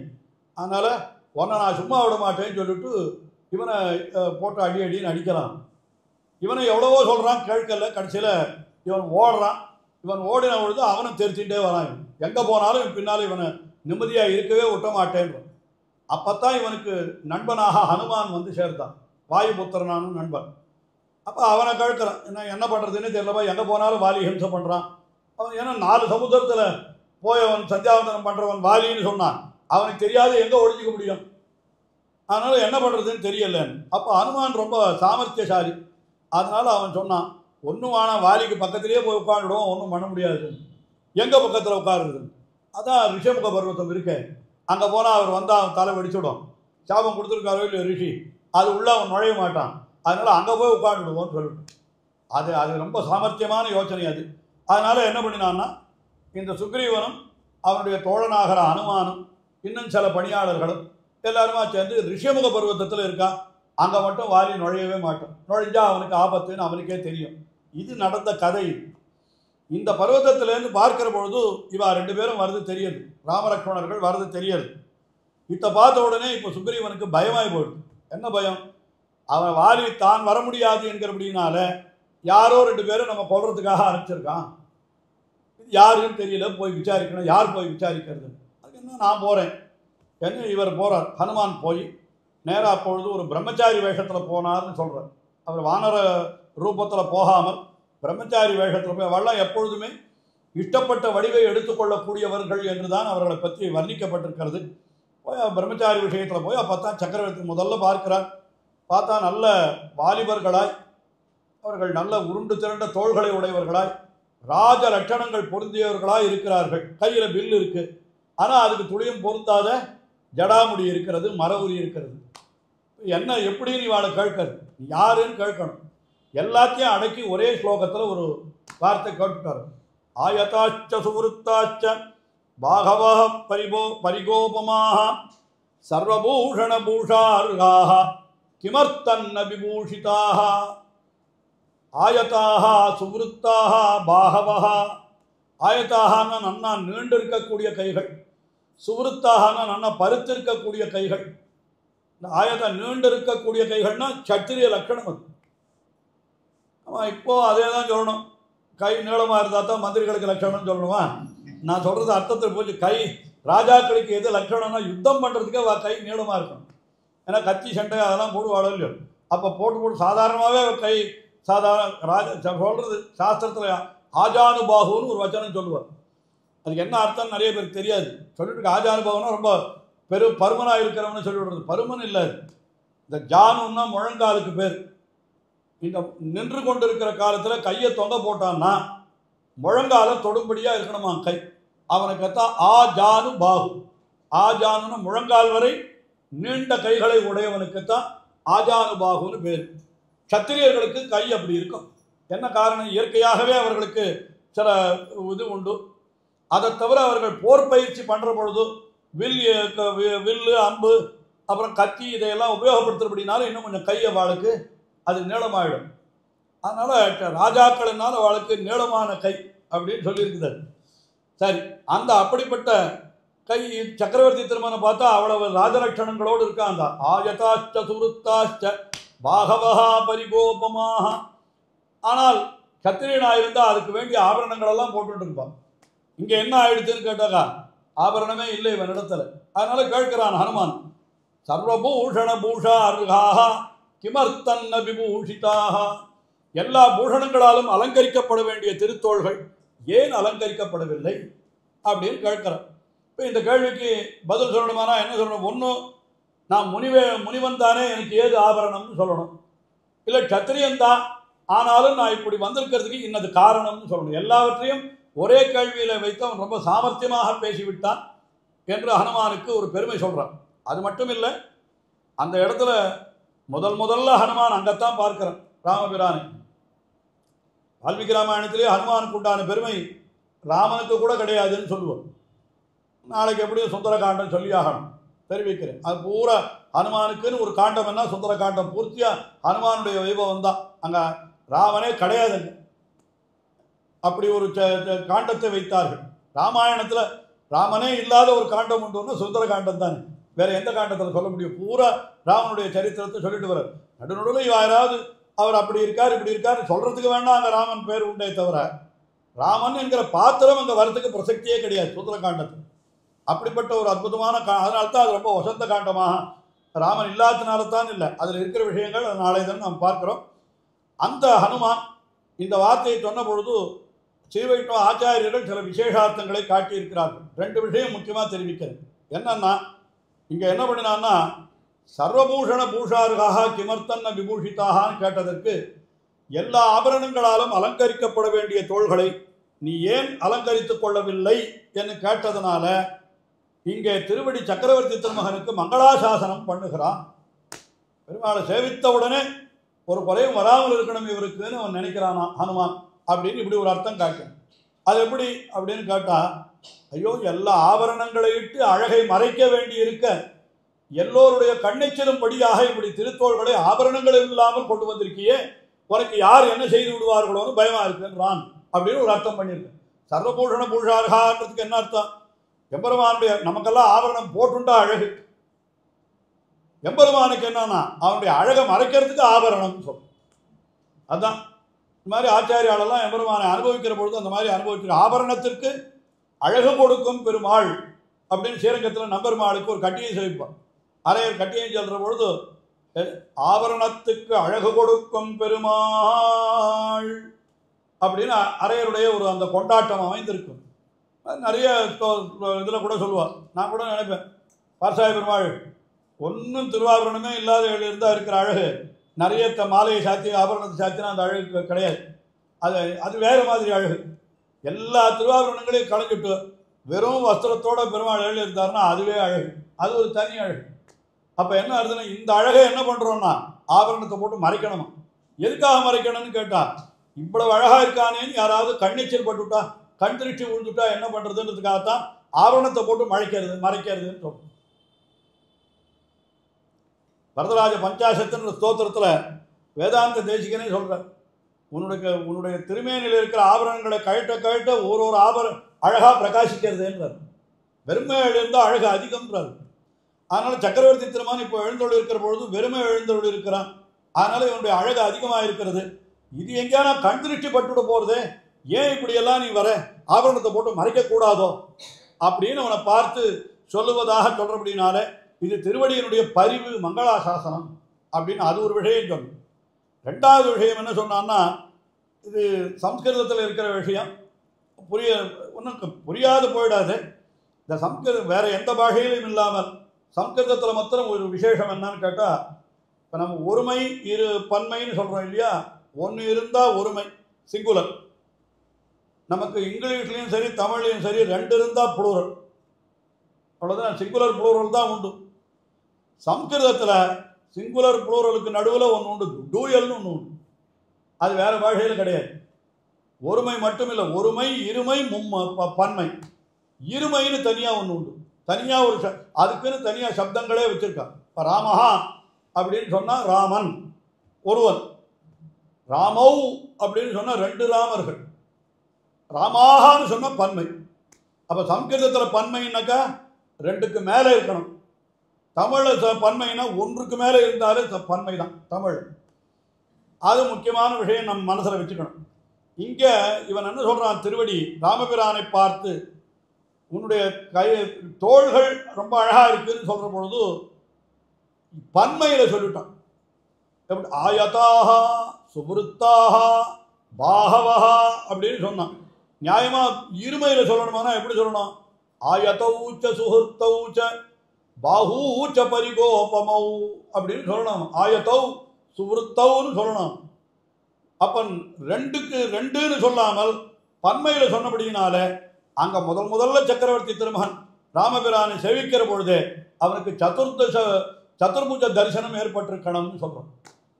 அது ஒரு அர்த்தம் காட்டுறேன். ஏன்னா பரமாத்மா தன்னுடைய உள்ளபடியான தன்மையை இத்தனைக்கும் ராமாவதாரத்தில் அவன் எங்கேயுமே தன்னுடைய பரத்துவத்தை வெளிப்படுத்தலை. ஆனால் அந்த உள்ளே இருக்கிற விஷயம் எப்படியோ திருவடி ஹனுமானுக்கு அவனுடைய அத்தியந்த பக்தியினாலே தெரிந்து விட்டது அப்படின்ற ஒரு அர்த்தத்தை ஆச்சாரியர்கள் சில பேர் சொல்லி வச்சிருக்கான். அதுக்குள்ள இன்னும் சில பேர் அதெல்லாம் என்னதுக்கு சுவாமி 2 பேர் இருக்கா, அதனால் 4 யார் சக்கரவர்த்தி திருமானுக்கு சொன்னதான் இளைய பெருமாளுக்கும் 2 பேரையும் சேர்த்தாக்கா அப்போ 4 தோள் தானே அப்படின்னு கூட அர்த்தம் சொல்லிட்டு போயிடுவார். ஆனால் இந்த இடத்துல சக்கரவர்த்தி திருமகன் ஹனுமானுக்கு மட்டும் அப்படி சேவை சாதித்திருக்கக்கூடும். அதனால தான் ஆயதாக சுகுருத்தாகான்னு இருமையில் சொல்லாமல் பன்மையிலே சொல்லியிருக்கிறான் என்று இப்படிப்பட்ட அர்த்தத்தை சொல்லுகிறார்கள். என்ன இருந்தாலும் ரொம்ப அழகாக பேசிட்டான். உடனே ராமபிரானுக்கு ரொம்ப சந்தோஷம் ஏற்பட்டு விட்டான். என்ன அழகாக பேசுகிறான் இவன், என்ன அழகாக பேசுகிறான். ஏன்னா ஹனுமானுக்கு என்ன பேருன்னா ஐந்திர வியாக்கரண பண்டிதன்னு பேர். ரொம்ப வியாக்கரணத்தில் ரொம்ப கெட்டிக்காரரான் ஹனுமான் அவ்வளவு வாசித்தவர்னு சொல்கிறான். ஐந்திர வியாக்கரண பண்டிதன்னு இந்திரன் ஒரு வியாக்கரணம் எழுதியிருக்கான் நான் சம்ஸ்கிருதத்துக்கு. அதெல்லாம் நம்ம கிடைக்கல, நல்ல வேலை. அது இருந்தால் அத்தை வேலை வாசிக்கணுமோ, கிடைக்கல அந்த கிரந்தம் நமக்கு கிடைக்கல அந்த. ஆனால் அது சூரியன் அதில் ரொம்ப வல்லவனம். அதனால நித்தியம் போய் சூரியன்கிட்ட போய் பாடம் படித்தார். சூரியன் போயிட்டே இருக்குச்சு, இவரும் கூடவே போய் ஹனுமான் அந்த இந்திர வியாக்கரணத்தை படித்தார். அதனால ஹனுமானுக்கு ஐந்திர வியாக்கரண பண்டிதன்னு பேர். அவரை மாதிரி பேசுறதுக்கு யாருமே முடியாது, அவ்வளவு சாமர்த்தியசாலி. அதை இங்கே ராமன் கொண்டாடி சொல்லுகிறான். என்ன சொல்கிறான், நான் ருக்வேத வினீதஸ்ய நய அயஜுர்வேததாரிணா ந அசாமவேத விதுஷா சக்கியமேவம் பிரபாஷித்தும் என்று சொல்கிறான். நான் ருக்வேத வினீதஸ்ய ந அயஜுர்வேததாரிணா ந அசாமவேத விதுஷா சக்கியம் ஏவம் பிரபாஷித்தும். இப்படி பேசுறதுக்கு எல்லா வேதங்களையும் கற்றவனால தான் இப்படி பேச முடியும், இல்லைன்னா இந்த மாதிரி பேசவே முடியாது. யார் இப்படி பேசலாம்? இதெல்லாம் அப்படியே கம்பர் வர்ணிக்கிறார். இல்லாத உலகத்தெங்கும் இங்கிவனிசைகள் கூற கல்லாத கலையும் வேதக்கடலுமே என்னும் காட்சி. இவன் கல்லாதது எதுவுமே இல்லைன்னு தெரிகிறதுன்றார். சொல்லாலே தோன்றினன்றோ யார்கொல் இச்சொல்லின் செல்வன், யார்கொல் இச்சொல்லின் செல்வன் வில்லார் தோள் இளைய வீர விரிஞ்சனோ விடைவலானோ. இவன் யார், பிரம்மாவா இல்லை ருத்ரனா? ஏன்னா பிரம்மா ருத்ரன்லாம் ஞானத்தில் மிக்கவர்கள், அவர்களை மாதிரி பேசுகிறானே இந்த ஹனுமான். அதனால் இவன் விரிஞ்சனோ விடைவலானோ. ஏன் அந்த இடத்துல பிரம்மா விஷ்ணு சிவன் சொல்லுவாள் அப்படின்னா தானே இல்லைன்னு தெரியும் போது அவர் தன்னை பற்றி சொல்லிக்கல. இவர் சொல்கிறார் யார்கொல் இச்சொல்லின் செல்வன்ற. அது சொல்லின் செல்வன்னா சொல்லுக்கெல்லாம் அதிபதி இவர் தான் அர்த்தம். அப்புறம் அந்த பட்டத்தை இப்போ எல்லாருக்கும் கொடுத்துட்றான். ஹனுமானுக்கு சொல்லின் செல்வன்னு பட்டம் கொடுத்தான் ராமபிரான். பட்டம் கொடுத்ததாக கம்பர் காட்டுறான். இப்போ இருக்கிறவாளுக்கும் அந்த பட்டத்தை கொடுத்ததா சொல்லின்னு செல்வன்னு பட்டம் கொடுக்குறான். அதுக்கு வேடிக்கையாக அர்த்தம் கூட சொல்லுவாள். நான் சொல்லலை, யாரோ ஒருத்தர் சொன்னார்னு நினைக்கிறேன், கண்ணதாசனும் யாரோ சொன்னார்னு நினைக்கிறேன். இவர் பேச ஆரம்பித்தா எல்லாரும் எழுந்து போயிடுறாராம். அதனால இவர் சொல்லின்னு ஒரு செல்வர், அதனால சொல்லின்னு செல்வர்னு இவர் சொல்ல ஆரம்பித்தாக்கா மற்றவெல்லாம் எழுந்து வெளியில் போயிடுறான். அதனால சொல்லின்னு செல்வர்னு பட்டம் கொடுத்துட்டா அவருக்கு அப்படின்னு யாரையோ கிண்டல் பண்ணியிருக்காரு, ஞாபகம் இல்லை. தாழ்படா கமலமன்ன தடங்கணான் தம்பிக்கு அம்மா கீழ்படா நின்ற நீக்கி கிடற்படாததாகி என்றும் நாள்படா மறைகளாலும் நவிபடா ஞானத்தாலும் கோட்படா பதமே ஐய புறக்குறு கொண்டதென்றான். இப்படி இவனுக்கு இவ்வளவு பெரிய ஒரு இது ஏற்பட்டதுன்னு சொன்னான். என்ன ஆச்சரியம், நீ யாரு என்ன? உடனே ராமபிரானை பார்த்து நீ யாருன்னு கேட்கிறான். அவருக்கு சூர்பனக்கை கேட்டபொழுதே ராமாயணம் சொன்னவர். இந்த இவ்வளவு பெரிய திருவடி வந்து கேட்டால் அவனுக்கு ராமாயணம் சொல்ல மாட்டாரா? மறுபடியும் ஒரு வாட்டி ஆசித் தசரதோ நாம ராஜான்னு ஆரம்பித்து கதை பூரா சொல்கிறாரு. முன்னெல்லாம் கதைகள் எழுதினா முன்கதை சுருக்கம்னு நடுவில் எழுதுவா. வால்மீகி ராமாயணத்தில் கூட இந்த மாதிரி முன்கதை சுருக்கம் வந்துடும். அங்கங்கே ஒவ்வொருத்தர் இடத்துலையும் ராமாயணம் ராமனே சொல்லிட்டு போகும். அப்படியெல்லாம் இருக்கிறது. எல்லாம் ஆயிடுத்து. அதுக்கப்புறம் நேராக சுக்ரீவன் அழைச்சிட்டு போகிறான். உடனே சுக்ரீவனை பார்த்த உடனே இவனுக்கும் சுக்ரீவன் ஏன்னா வழியில் கூட சுக்ரீவனோடு நீ ஸ்நேகம் பண்ணிக்கொள்ளுன்னு சொல்லிட்டு கபந்தன் சொல்லியிருக்கான். ஏற்கனவே வழி சொல்லியிருக்கான். அதே மாதிரி இன்னும் 2-3 பேர் சொல்கிறான். அதனால் சுக்ரீவனோட ஸ்நேகம் பண்ணிக்கணும்னு சொல்கிறது. நேராக இவர் அவனிடத்துல போகிறார். இளைய பெருமாள் என்ன சொல்கிறார் தெரியுமோ? தன்னுடைய பிற பத்தினியை மீட்டு கொடுப்பதற்காக ராமபிரான் சுக்ரீவனை சரணமடைகிறார்னு சொல்லிட்டார். இன்னும் சுக்ரீவன் என்கிறவன் ஆறு வாலியால் அடிக்கப்பட்டு ஓடி வருகிற ஒரு துர்பலம், ஒன்றுமே இல்லாதவன். அவனை போய் ராமபிரான் சரணம் அடைகிறான். அதான் சொல்கிறார், சர்வலோகஸ்ய தர்மாத்மா சரண்யா சரணம் புரா குருர்மே ராகவா சோயம் சுக்ரீவம் சரணங்கதா. குருர்மே ராகவா, என்னுடைய குருவான எனக்கு ஆச்சாரியனான ராமபிரான் இருக்கிறாரு. அவருடைய தலையெழுத்து இப்போ எங்கே இருக்காருன்னு கேட்டால் சுக்ரீவம் சரணங்கதா, சுக்ரீவனை சரணமடைகிறார். இதற்கு முன்னாலே அவர் எப்படி இருந்தார்? சர்வலோகஸ்ய தர்மாத்மா சரண்யா சரணம் புரா, எல்லாருக்கும் சரண்யர். ஆனால் இப்பொழுது அவர் வேற வழி இல்லாத லோகநாத புரா பூத்வா சுக்ரீவம் நாதமிச்சதி என்று இப்படியெல்லாம் சொல்லும்படியாக ராமபிரான் சுக்ரீவன் இடத்துல போய் சரணம் அடைகிறார்னு சொல்கிறார். என்ன சுவாமி இப்படியெல்லாம் சொல்லலாமான்னு கேட்டால் இந்த சௌலபியம் அதை அதைத்தான் இதில் காட்டுகிற பொழுது மகாவீர வைபவத்தில் வேதாந்த தேசிகன் காட்டுகிற பொழுது என்ன சொல்கிறாருன்னா, தரணி சுத்த சரணாகதி பரதந்திரீகிருத சுவாதந்திரியா, தன்னுடைய சுவாதந்திரியத்தால் தரணி சுத்தனிடத்தில் தன்னை பரதந்திரனாக ஆக்கி வைத்தான். எல்லாம் வல்லவன் தான். ஆனால் இந்த இடத்துல அவன் என்ன பண்ணுறான்னா, தானே தன்னுடைய இச்சையால் சுக்ரீவனை எஜமானனாக கொண்டு தான் அவனுக்கு அடிமைப்பட்டவனாக இருந்து கொண்டு என்ன செய்தான்? அந்த அக்னி சாட்சிகமாக அவனை நண்பனாக ஏற்றுக்கொண்டு விட்டான். உனக்கு அவன் சொல்கிறான், எனக்கும் கூட உன்னை போதான் பிரச்சனை. நீ இப்பொழுது ராஜ்யதாரங்களை எழுந்து கிடக்கிறாய், நானும் ராஜ்யதாரங்களை எழுந்து கிடக்கிறேன். 2 பேரும் ஒரே நிலையில் இருக்கா. இப்போ ராமனுக்கு ராஜ்யம் இல்லை, இப்போ சுக்ரீவனுக்கு ராஜ்யம் இல்லை. அதே போல் ராமனும் மனைவியை எழுந்து கிடக்கிறான், பிரிந்து கிடக்கிறான். இப்போ சுக்ரீவனும் என்ன ஆச்சுன்னா, அவனுடைய பாரியை ருமைன்னு பேர், அவளை வாரி அழைச்சிட்டு போயிட்டான். அதனால் இப்போ நானும் என்னுடைய மனைவியை பிரிந்து கிடக்கிறேன். அப்போ என்ன பண்ணணும்னு கேட்டால், நீ என்னுடைய ராஜ்யதாரங்களை மீட்டு கொடுத்தாயானால் நான் உனக்கு ராஜ்யதாரங்களை மீட்டு கொடுக்குறேன் என்று ஒப்பந்தம் பண்ணிக்கிறார் 2 பேரும். உடனே அக்னி சாட்சிகமாக அவர்களுக்குள்ள ஒரு ஒப்பந்தம் ஏற்படுகிறது. ஆனால் இந்த இடத்துல கூட எல்லாரும் ஆச்சாரியர்கள்லாம் கேள்வி கேட்பான். என்ன கேள்வி கேட்பான்னா, இவனை எதுக்கு சுவாமி துர்பலன், ஒன்றுத்துக்கும் கையால் ஆகாதவன் இவனிடத்துல போய் சகாயம் பண்ணிக்கணும்? பெருமாள் நேரம் வாலி என்ற போயிருந்தாருன்னா, வாலி எவ்வளவு பலசாலி தெரியும், நமக்கு ஏற்கனவே தெரியும், பார்த்துருக்கோம் இல்லையா? கார்த்தவீரியார்ஜுனனை, அதாவது கார்த்தவீரியார்ஜுனனை ஜெயித்தவன் வாலி, ராவணன். இந்த ராவணனை ஜெயித்தவன் அவனையும் ஜெயித்தவன் யாருன்னு கேட்டால் வாலி. ராவணனை கஷ்டத்தில் வச்சுன்னு வந்தான். அன்னைக்கு கதை சொன்னேனே, 4 சமுத்திரத்தில் சந்தியாவந்தனம் பண்ணுற பொழுது பின்பக்கமாக வந்தான் ராவணன். அவனை வாலில் சுற்றின்னு வந்து கஷ்டத்தில் வச்சுட்டு இருந்தான், பயந்து ஓடினான் ராவணன் என்று அவனுடைய சரித்திரம் சொல்லப்படுகிறது. அப்படிப்பட்ட வாலியை சகாயம் கொண்டிருந்தாரானால் இவ்வளவு கஷ்டப்பட வேண்டிய அவசியமே இல்லையே. ஒரு நிமிஷத்தில் வாலி எல்லாத்தையும் பண்ணிட்டு இருப்பானே. ஏன் வாலியை சகாயம் கொள்ளாமல் துர்பலனான சுக்ரீவனை சகாயம் கொண்டான்? என்ன அப்படி ஒரு கேள்வி எழுகிறது. அதுக்கு சமாதானம் ரொம்ப சுலபமான சமாதானம், பெரிய கேள்வி இல்லை. அது என்ன காரணம்னு கேட்டால், வாலி என்கிறவன் அதர்மமாக காரியம் பண்ணினான். சுக்ரீவன் வந்து அவனுடைய காலில் விழுந்து கெஞ்சின பொழுதும் கூட அவனை ஏற்றுக்கொள்ளாமல் அவனை துரத்தினான் என்கிறது ஒரு தப்பு அவன் பண்ணினது. சுக்ரீவனுடைய மனைவியை அபகரித்தான் என்கிறது 2வது தப்பு. ஏற்கனவே இவனே சுக்ரீவனுடைய மனைவியை அபகரித்தவனாக இருக்கிற பொழுது என் மனைவியை அபகரித்தவனை நீ தண்டின்னு அவனிட போய் எப்படி கேட்கறது?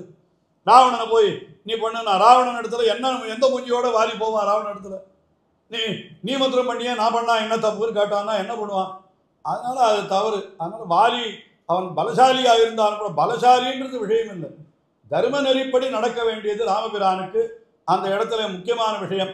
அவர் ராமோ விக்கிரகவான் தர்மஹா என்று தர்மமே வழிபடுத்தவராகினாலே அது ஒன்று. 2வது, எப்பொழுதுமே ராமபிரானுடைய ஒரு பெரிய குணம் என்னன்னு கேட்டால் அதை குலசேகர ஆழ்வார் சொல்கிற பொழுது என்ன சொல்கிறாருன்னா, இளையவர்கட்கு அருளுடையாய் ராகவனே தாலேலோன்னு அருளிச்சார். இளையவர்கட்கு அருளுடையவன் சொல்கிறார். இளையவர்களுக்குன்னா என்ன அர்த்தம்? இளைத்தவர்களுக்குன்னு அர்த்தம். எப்பொழுது துர்பலனாக இருக்கிறானோ அவனுக்கும் தான் சகாயம் பண்ணி அவனையும் நிமிர்த்தணுமே தவிர, இப்போ இந்த காலத்தில் சொல்கிறது இல்லையா, குறவா மார்க் வாங்கினவனையும் சேர்த்து அவனையும் முன்னேற்றணுமே தவிர மேலே மேலே படிக்கிறவனுக்கே நீ உபகாரம் பண்ணக்கூடாதுன்னு சொல்கிறாள். அந்த மாதிரி ராமபிரானும் கூட எப்படி பண்ணினான்னு கேட்டால், ரொம்ப இளைத்தவனாக இருக்கிற சுக்ரீவனுக்கு அனுகிரகம் பண்ணி அவனையும் நல்லவனாக ராஜ்யத்தில் ஸ்தாபனம் பண்ணணும் அப்படின்னு சொல்லி அதற்காகத்தான் பண்ணினாரே தவிர வேறொன்று இல்லை என்று சொல்லும்படியாக அப்படிப்பட்ட ஒரு விஷயம் சொல்லப்படுகிறது. ஆகையினால என்ன பண்ணினார்னா, அவர் வாலியோட சகாயம் பண்ணிக்கல, சுக்ரீவனோட தான் பண்ணிட்டார். அது நியாயமான விஷயம். சரி, அடுத்தபடி என்ன நடந்தது அப்படின்னா, வாலி இந்த மாதிரி அக்னிசாட்சியமாக பண்ணிவிட்டான். அதுக்கப்புறம் சீத்தை எங்கே இருக்கான்னு தேடணும்னு சொன்னான். அப்போ அவன் சொல்கிறான், சீத்தை ஒரு பெண் பிள்ளை, இப்போ நீ சொல்கிறத பார்த்த உடனே அவள் சீத்தையாக இருக்கணும்னு எனக்கு தோன்றுறது. ஆனால் நான் இங்கே உட்காண்டிருக்கச்சு ஆகாச மார்க்கமாக ஒரு கருப்பாக ஒத்தன் ஒரு பெண் பிள்ளையை அழைச்சிட்டு போனான். ரொம்ப அற்புதமான தேஜஸோடு இருந்த ஒரு பெண் பிள்ளையை அழைச்சிட்டு போனதை நாங்கள் பார்த்தோம். அப்போ சில அவள் ஆபரணங்களெல்லாம் சிலதை மூட்டையாக கட்டி அவள் என்னிடத்துல தான் வீசினான். அது என்னிடத்துல வந்து சேர்ந்தது. அதை அப்படியே மூட்டையாக கட்டி வச்சுருக்கேன், நீ வேணா அதை பிரித்து பாரு அப்படின்னு சொல்கிறான். அது சீத்தையினுடைய ஆபரணங்கள். அதை கொண்டு வந்து காமிக்கிறான்.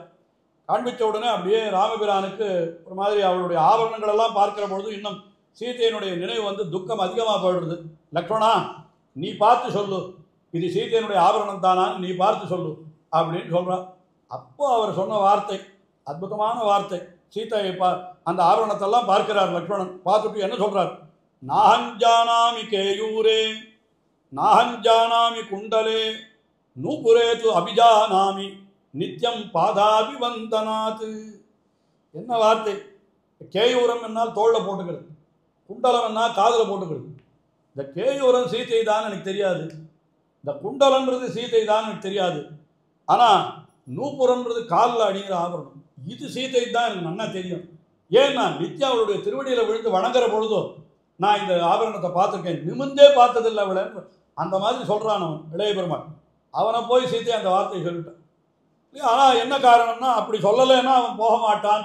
அந்த ஒரு காரணம். அப்பொழுது அதுவே காரணத்தை சொல்லிவிட்டு, நாஹஞ்சானாமி கேயூரே நாஹஞ்சானாமி குண்டலே நூபுரேது அபிஜானாமி நித்தியம் பாதாபிவந்தனாத் என்று அந்த ஆபரணங்கள், இந்த ஆபரணங்கள் அங்கே எரிந்ததை பற்றி ரொம்ப அழகாக இப்போ எடுத்து காட்டியிருக்கா சில பேர். புறநானூரில் இருக்கான்.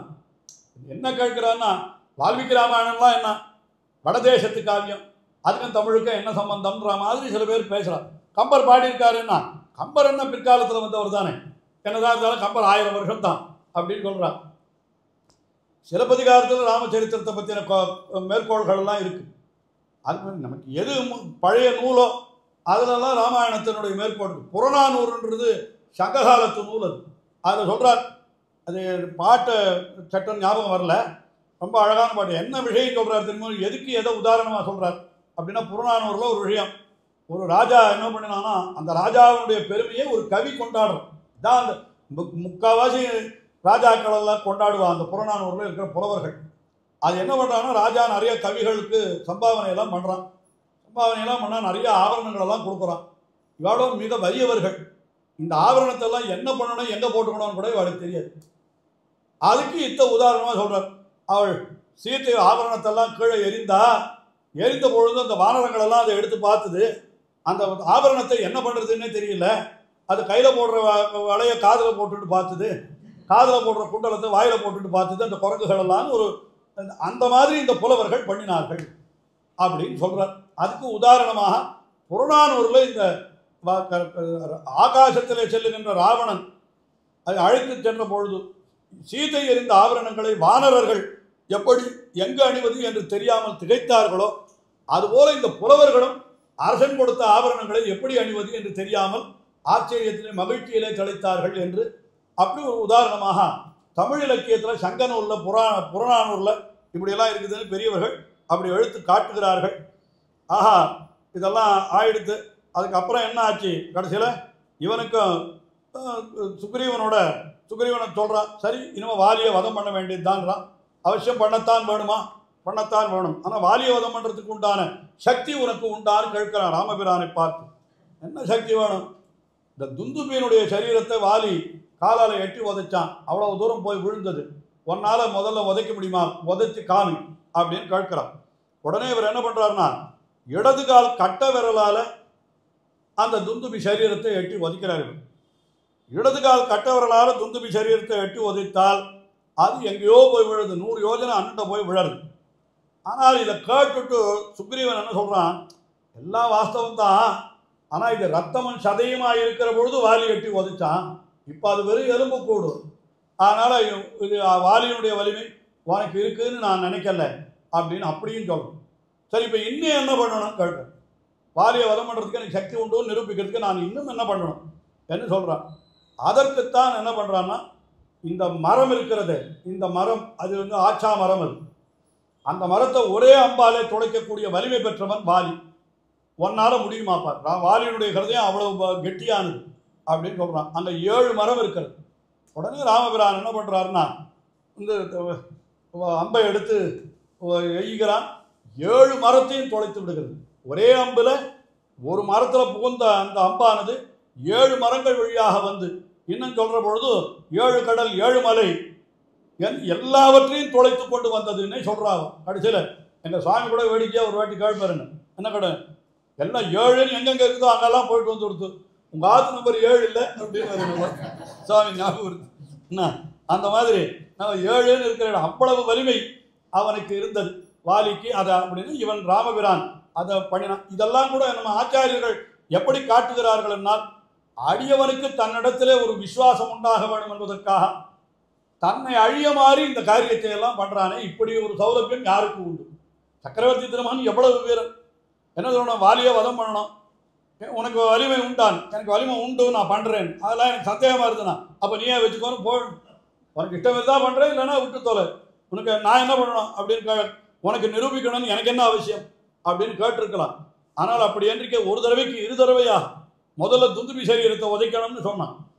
துந்துபி சரீரத்தை ஒன்றும் கால் கட்டவரில் அப்படி அசைச்சானா அவ்வளவு போய் விழுந்ததுன்ற, அது போறலன்னு சொன்னான். மறுபடியும் இன்னும் என்ன பண்ணணும்னு கேட்கிறானே. இதுதான் அடியவர்களுக்கு தன்னுடைய சக்தியை தானே மெய்ப்பித்து காட்டி அவர்களுக்கு வேண்டியதை செய்யக்கூடியவன் என்கிறது இந்த சர்வேஸ்வரனான பகவான் ஒருத்தனிடத்துல தான் உண்டு.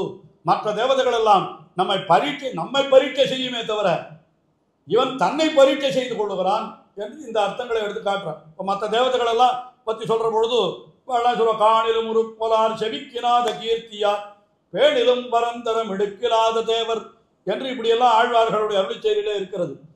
நம்மத்தான் பரீட்சிக்குமே தவிர மற்ற தேவதைகள், ஆனால் அவனுக்கே நாம் பரீட்சை வைத்தாலும் அத்தையும் நிறைவேற்றி நமக்கு அனுகிரகம் பண்ணக்கூடியவன் என்கிற அந்த சௌலபியத்தை இவன் காட்டக்கூடியவன் ஆறுன்னு கேட்டால் இந்த ராமபிரான் ஒருத்தன் தான் என்று அந்த ராமபிரானுடைய அந்த பெருமையெல்லாம் சொல்லுகிறார்கள்.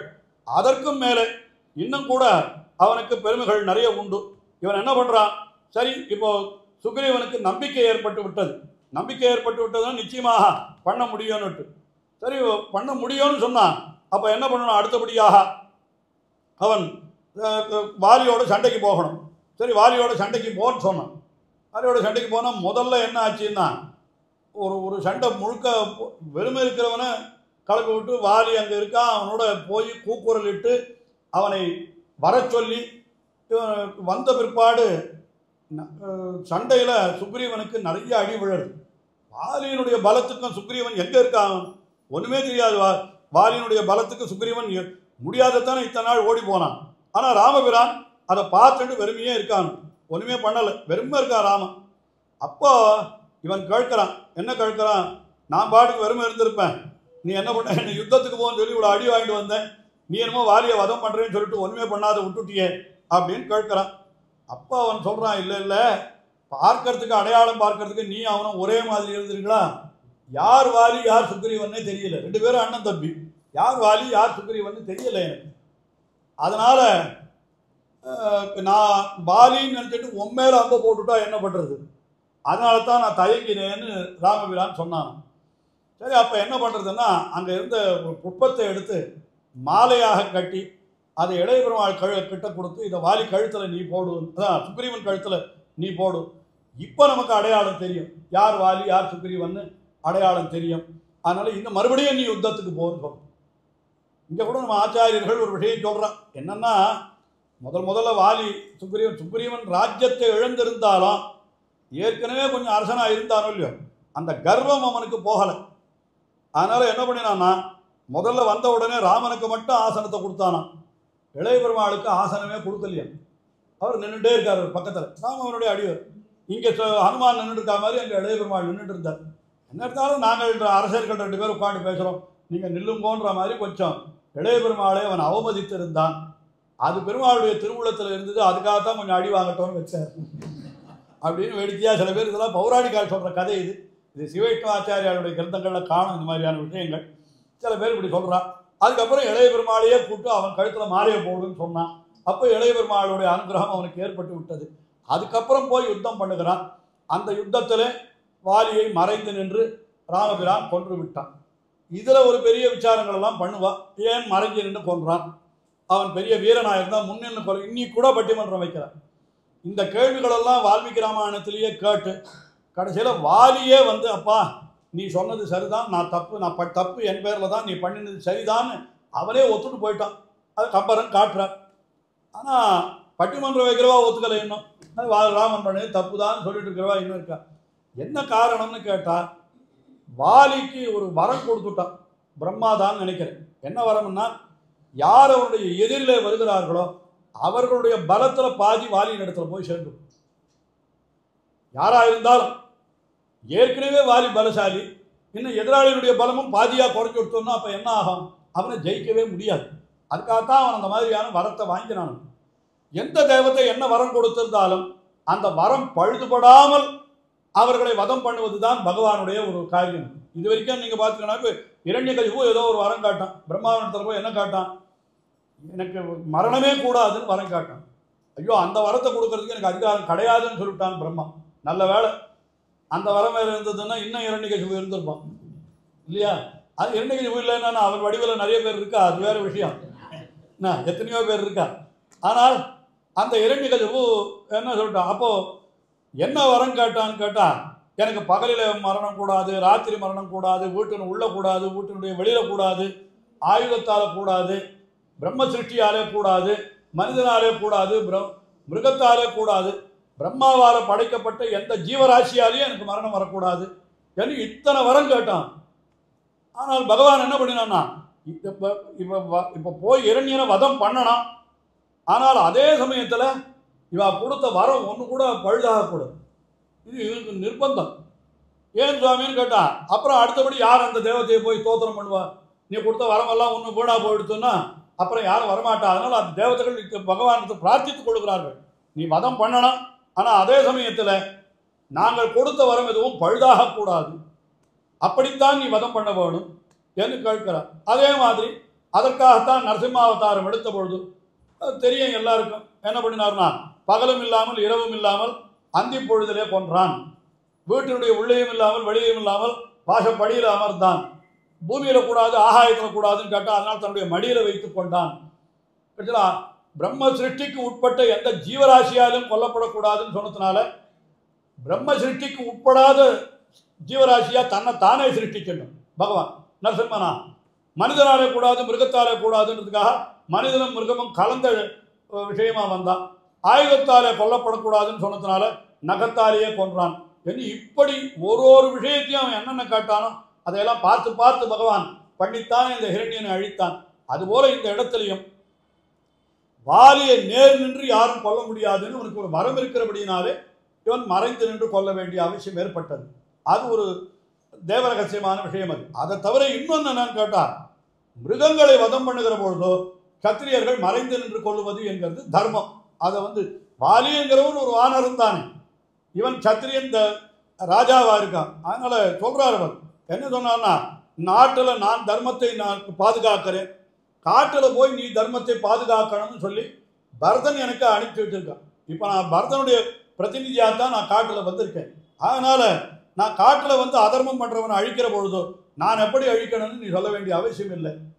அதுவும் இல்லாத மிருகங்களை மறைந்து நின்று கொல்லுவதற்கு சத்திரியர்களுக்கு அதிகாரம் உண்டு. அந்த காரியத்தை நான் பண்ணினேன். அவ்வளவுதானே தவிர வேறொன்று இல்லை என்று இன்னும் பல பல விஷயங்களெல்லாம் சொல்றான். அதை கேட்டு வாலி கடைசியில் என்ன சொல்லிட்டான், நீ சொன்னது அத்தனையும் ஒத்துனுட்டேன், நான் தெரியாத பண்ணிவிட்டேன், இந்த மாதிரி பண்ணியிருக்க கூடாது எனக்கு தெரியுது, ஆனாலும் என்னன்னா இப்படி நான் ஆனது எனக்கு ரொம்ப கஷ்டமாக இருக்கிறது என்று கடைசியில் வாலி உயிரை விடுகிறான். அப்படி உயிரை விடுகிற பொழுது கூட அவன் என்ன சொல்லி உயிரை விடுகிறான்னா ராமநாமத்தை சொல்லிக்கொண்டு உயிரை விடுகிறான். ஏன்னா அந்த பானத்தில் ராமநாமம் இருந்தது என்றெல்லாம் சொல்லுகிறார்கள். அது சொல்கிறார். அவன் என்ன பண்ணினான்னா அந்த பானத்தில் ராமான்ற நாமம் இருக்கு, அதை கையில் பிடிச்சுட்டே தான் வாலி பிராணனை விடுறான்னு அந்த இடத்துல வருது. அந்த வாலிக்கும் கூட எம்பெருமான் மோட்சத்தை அளித்தான் என்றெல்லாம் சொல்லுகிறார்கள். அந்த இடத்துல தாரை வருகிறாள். வந்து இவாளுக்கெல்லாம் தெரியாத விஷயம் இந்த தாரை. அவள் என்ன சொல்றா தெரியுமோ, அவனை பார்த்து தமச பரமோதாத்தா சங்கச்சக்கர கதாதரா என்னெல்லாம் என்ன அந்த இடத்துல தோம் அப்புறமே எச்ச துராசதச்ச, அது அவள் சொன்ன வார்த்தை. தமச பரமோதாத்தா மண்டோதரி சொல்ற வார்த்தை. இவள் என்ன பண்றான்னா ராமபிரானை பார்த்து இவன் தான் மும்மைசால் பரம்பொருள் இவன் தான் என்று அறிந்து கொண்டு அவனை ஸ்தோத்திரம் பண்றான். அவனை ஸ்தோத்திரம் பண்ண அதை ரொம்ப ஆச்சரியமாக ஸ்ரீவைஷ்ணவ சம்பிரதாயத்தில் ஆச்சாரியர்கள் இதைத்தான் அடிக்கடி எடுத்து காட்டுறான். வால்மீகி ராமாயணத்தில் ராமஸ்தோத்திரன்றதெல்லாம் பார்த்தா பெரும்பாலும் யாருடைய ஸ்தோத்திரம்னு கேட்டா முதல்ல சூர்பனகை தருணோ ரூப சம்பன்னவ் என்று அவளுடைய ஸ்தோத்திரம். அவள் ஒரு கணவனை இழந்தவள், அவள் சொல்ற ஸ்தோத்திரம். அடுத்தபடியாக இவள் சொல்ற ஸ்தோத்திரமாக ஒரு 18 ஸ்லோகம் இருக்கு, அது தனியாக வியாக்கியானமே பண்ணியிருக்காரு. தொம் அப்புறமேயச்ச துராசதச்சன்னு ஸ்லோகங்கள்லாம் இருக்கு. ராமபிரானுடைய அந்த பரம்பொருள் தன்மையெல்லாம் அவள் உள்ளபடி உணர்ந்து சொல்லுகிறாள்ன்னு அது இவளுடைய தாரையினுடைய வாக்கியம். அவளும் கணவனை இழந்தவள். அதே போல ராவணன் மாண்ட பிற்பாடு வர மந்தோதரி அவள் ராமபிரானை ஸ்தோத்திரம் பண்ற பொழுது அவளும் சொல்ற தமசம் பரமோ தாத்தா சங்கச்சக்கர கதாதரா என்று பரமபதத்தில் இருக்கிறவனே சங்கச்சக்கரத்தை உடையவனே என்றெல்லாம் அவனை சொல்றான். இப்படியெல்லாம் பார்க்கிற பொழுது என்னன்னா கைம்பெண்கள் துதின்னு போட்டிருக்க. என்ன பண்ண ராமனுக்கு உண்டான பெருமை என்னன்னா இப்படி இருக்கிறவர்களெல்லாம் ராமபிரானை உள்ளபடி உணர்ந்து ஸ்தோத்திரம் பண்ணி இருக்கிறார்கள் என்று சொன்னால் அந்த ராமபிரானுடைய பெருமை அது எப்படிப்பட்ட பெருமை என்று நாம் வாயால் வர்ணிக்கவே முடியாது. அப்படி இவன் சொல்றான். இந்த வாலியினுடைய மார்பிலை தைத்த அம்பை போய் அவன் சொல்றான், உம்மைசால் உலகுக்கெல்லாம் மூலமந்திரத்தை முற்றும் தம்மையே தமர்க்கும் நல்கும் தனிப்பெரும் பதத்தைத்தானே இம்மையே எழுமை நோய்க்கும் மருந்தினை ராமன் என்னும் செம்மசேர் நாமன் தன்னை கண்களில் தெரிய கண்டான். வாலியை பற்றி கம்பர் சொல்ற பொழுது சொல்றார், உலகுக்கெல்லாம் மூல மந்திரமாக இருக்கிறது இந்த ராமநாமம் தான் சொல்ற. எதுக்கு சொல்றேன்னா இந்த மாதிரி இடங்கள்லாம் விஷ்ணு பரத்துவத்தை கம்பர் ரொம்ப அழகாக நிறைய இடங்கள்ல சொல்லியிருக்கார். அப்படி இருக்கிற பொழுதும் அவரை வைஷ்ணவர்னு சொல்றதுல என்ன தப்புன்னு தான் இவ கேட்பான். இந்த கம்பர் நான் அன்னைக்கு சொன்ன மாதிரி கம்பர் என்கிற சொல்லே எப்படிப்பட்டதுன்னு கேட்டான், அது நரசிம்மனுடைய திருநாமம். அது அதைத்தான் இவர் கம்பர்னு சொல்றார். இம்மையே எழுமை நோய்க்கும் எழுமை நோய்க்கும் மருந்து என்னால் எது, நம்மை 7 பிறவிகளில் நம்முடைய பிறவி நோய் அது அறுபட வேணுமென்னால் அதற்கு நாம் சொல்ல வேண்டிய நாமம் எது என்னால் ராமன் என்னும் செம்மைசேர் நாமம் என்று சொல்றார். ஸ்ரீவிஷ்ணு சஹஸ்ரநாமத்திலேயே எது வசந்ததுன்னு கேட்கிறாளோ சொன்னதே 6 என்னால் பார்வதி கேட்கிறாளாம். சஹஸ்ரநாமத்தையும் முழுக்க சொல்ல முடியலன்னா என்ன பண்றது அப்படின்னு பார்வதி வாச்சான்னு ஆரம்பிக்கிறது. கேனோபாய முதல்ல கேட்கிறா பார்வதி, கேனோபாய ரகுணா விஷ்ணோர் நாம சகசிரகம் பட்டியதே பண்டிதை நித்தியம் என எந்த லகுவான எந்த உபாயத்தால 1000 நாமத்தையும் சொன்னதா ஆகும் நீர் சொல்லும் அப்படின்னு தன்னுடைய பர்த்தாவை பார்த்து பார்வதி கேட்கிறார். அந்த கேட்ட கேள்விக்கு பார்வதிக்கு என்ன சொன்னா ஈஸ்வர உவாச்சா, அவர் என்ன சொல்றார், ஸ்ரீராம ராம ராமேதி ரமே ராமே மனோரமே சகசிரநாம தத் துல்லியம் ராமநாம வரானனே. ஆக சகசிரநாம தத்து துல்லியம் ராமநாமம்னு சொல்றார். யார் சொன்னார், வரானனே. வரானனா அழகிய முகத்தை உடையவளே அப்படின்னு அர்த்தம். அது பார்வதியை குறித்த சொல்லது. அப்ப சொல்லச்சே என்ன சொல்லணும், ஸ்ரீராம ராம ராமேதி, ஸ்ரீராம ராம ராமான்னு சொன்னா போறோம்.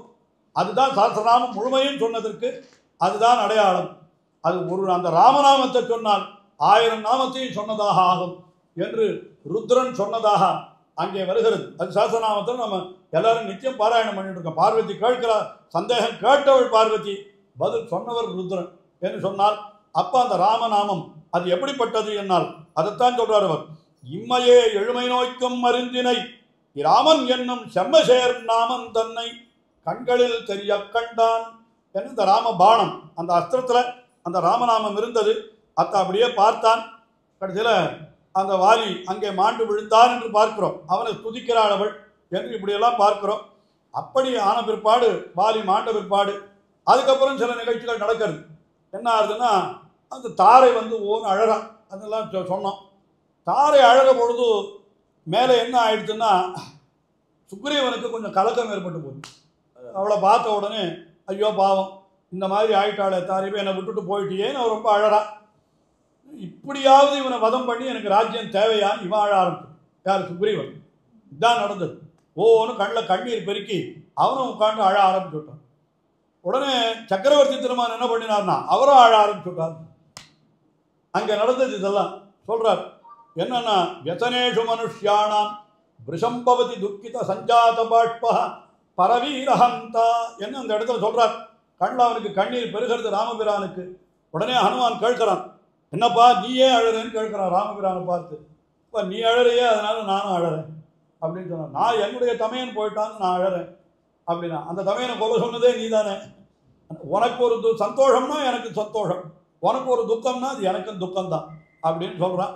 அப்புறம் சொன்னா வேற என்ன பண்ணுறது, அதர்மம் பண்ணினவனே அழித்துத்தான் ஆக வேணும். இல்லை எல்லாரும் திருப்பி பகவத்கீதையை சொல்லணும் ஒரு வாட்டி இல்லையா. இவாளுக்கெல்லாம் ஆத்மா தான் அழியும், தேகம் அழியாது, தேகம்தான் அழியும், ஆத்மா அழியாது. இது கிட்டத்தட்ட ஒரு குட்டி பகவத்கீதை அந்த இடத்துலையும் சொல்லப்படுகிறதுன்னே வச்சுக்கலாம்.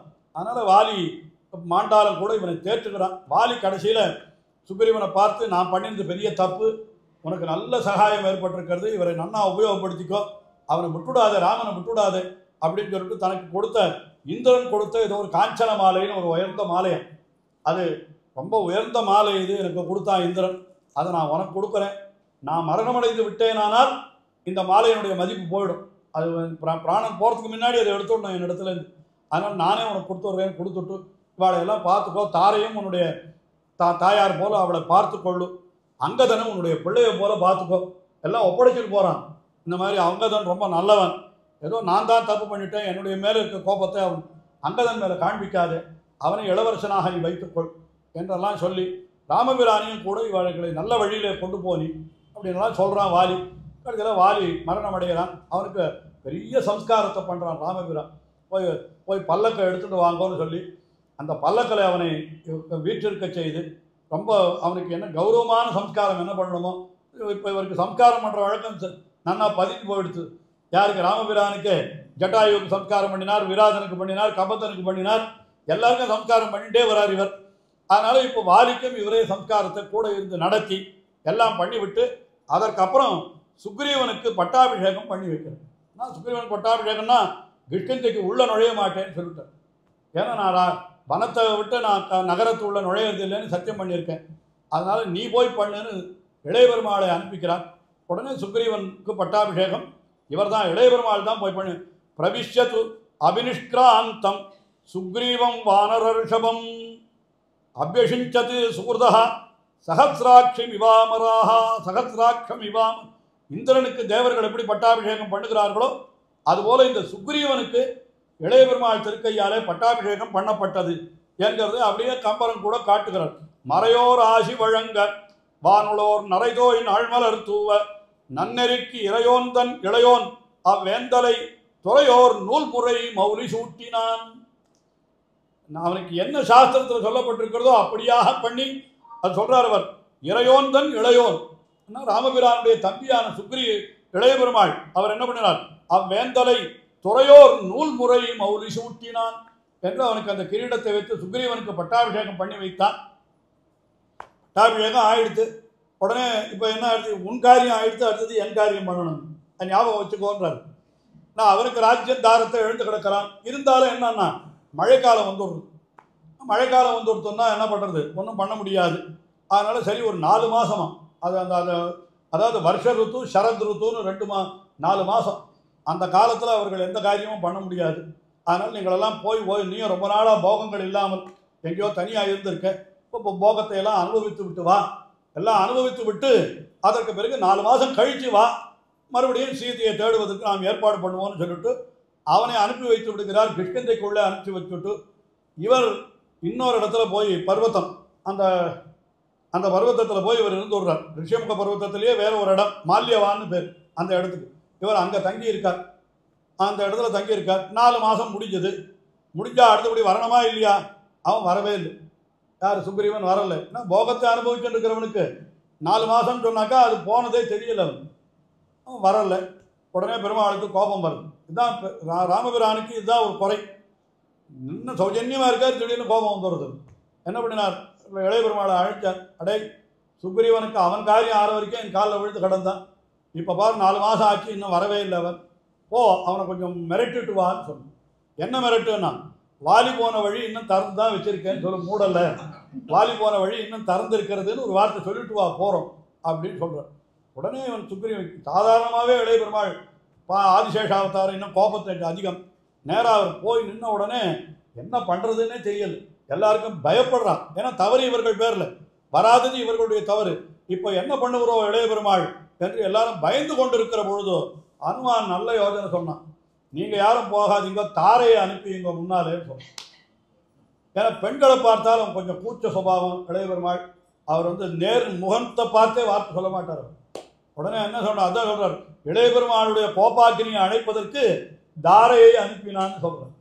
தாரைன்னா ஜலத்தை போட்டால் கோபம் குழஞ்சி போடுமோ இல்லையோ, அவள் தாரை வராள். அவள் ரொம்ப நன்னா பேச கத்தவளவள். அவள் என்ன சொல்கிறான்னா, கிங்கோபமூலம் மனுஜேந்திர புத்திர, அப்பா உன்னுடைய கோபத்துக்கு என்ன காரணம்? நாங்கள் போகத்தை அனுபவித்துக் கொண்டிருக்கிறோம், அதை நீ தானே பண்ண சொன்னேன் சொல். நாங்கள் ஒன்றும் இல்லாத பண்ணலையே, என்னை போகத்தை அனுபவின்னு சொல்லி அனுப்பி வைத்ததே நீ தானே. அதனால் என்ன பண்ணுறது, இதெல்லாம் வானரர்கள் கொஞ்சம் பொறுமையாக தான் இருக்கணும் அப்படின்னு சொல்கிறான். சரி, அவனும் நான் சொல்ல வந்ததை சொல்லிவிட்டேன், இனிமேல் என்ன பண்ணுறியோ பண்ணுன்னா உடனே அலறி அடிச்சுட்டு ஓடி வந்துட்டான். சுக்ரீவன் வந்தான். வந்த பிற்பாடு சுக்ரீவன் என்ன பண்ணினான்னா, சரி இனிமேல் தேடுறதுக்கு ஆளையெல்லாம் அனுப்பிப்போன்னு சொல்லிட்டு எல்லா திக்குகளிலும் திசைகளிலும் ஆள்களை அனுப்பிக்கிறான் என்று மேலே அது செல்லுகிறது. இன்னும் சொல்ல வேண்டிய விஷயங்கள்லாம் நிறைய இருக்குது. இன்றைக்கி பெருமாள் பொறுப்பாடு ஆடணும். அதனால் நம்ம இதோட உபன்யாசத்தை நிறுத்துவோம். சுக்ரீவ பட்டாபிஷேகம் என்கிறது வரைக்கும்தான் இன்றைக்கி நம்முடைய இதுக்கு. நாளைக்கு அங்குடைய பிரதானம் சொல்லணும்.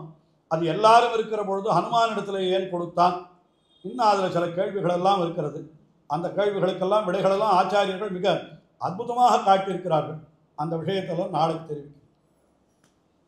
மங்களம் கோசலேந்திராய மகனீய குணாப்தயே சக்கரவர்த்தி தனூஜாய சார்வபூமாய மங்களம் வேத வேதாந்த வேத்யாய மேகஷியாமள மூர்த்தயே பும்சாம் மோகன ரூபாய புண்ணியஸ்லோகாய மங்களம் விஸ்வாமித்ராந்தரங்காய மிதிலாநகரீபதே பாக்யானாம் பரிபாகாய பவ்யரூபாய மங்களம் பித்ருபக்தாய சதம் பிராதிருபிஸ்ஸக சீதையா நந்திதா அகில லோகாய ராமபத்ராய மங்களம் त्यक्त साकेतवासाय चित्रकूट विहारिणे सेव्याय सदाप्त्या धीरोदात्ताय मंगलम सौमित्रनाथ जानक्या चापबाणासिधारिणे संसेव्याय सदा भक्त्या स्वामिने मम मंगलम दंडकारण्यवासाय खंडितामरशत्रवे गृधरराजाय भक्ताय मुक्तिदायास्तु मंगलम सादरं धमरीदत्तबलमूलाभिलाषिणे सौलभ्य परिपूर्णाय सत्त्वोद्रिक्ताय मंगलम हनुमत्समवेताय हरीशाभीष्टदायिने बालिप्रमुदनायास्तु महाधीराय मंगलम श्रीमते रघुवीराय सेतोल्लंघित सिंधवे जितराक्षस राजाय रणधीराय मंगलम विभीषण कृते प्रीत्या लंकाभीष्ट प्रदायिने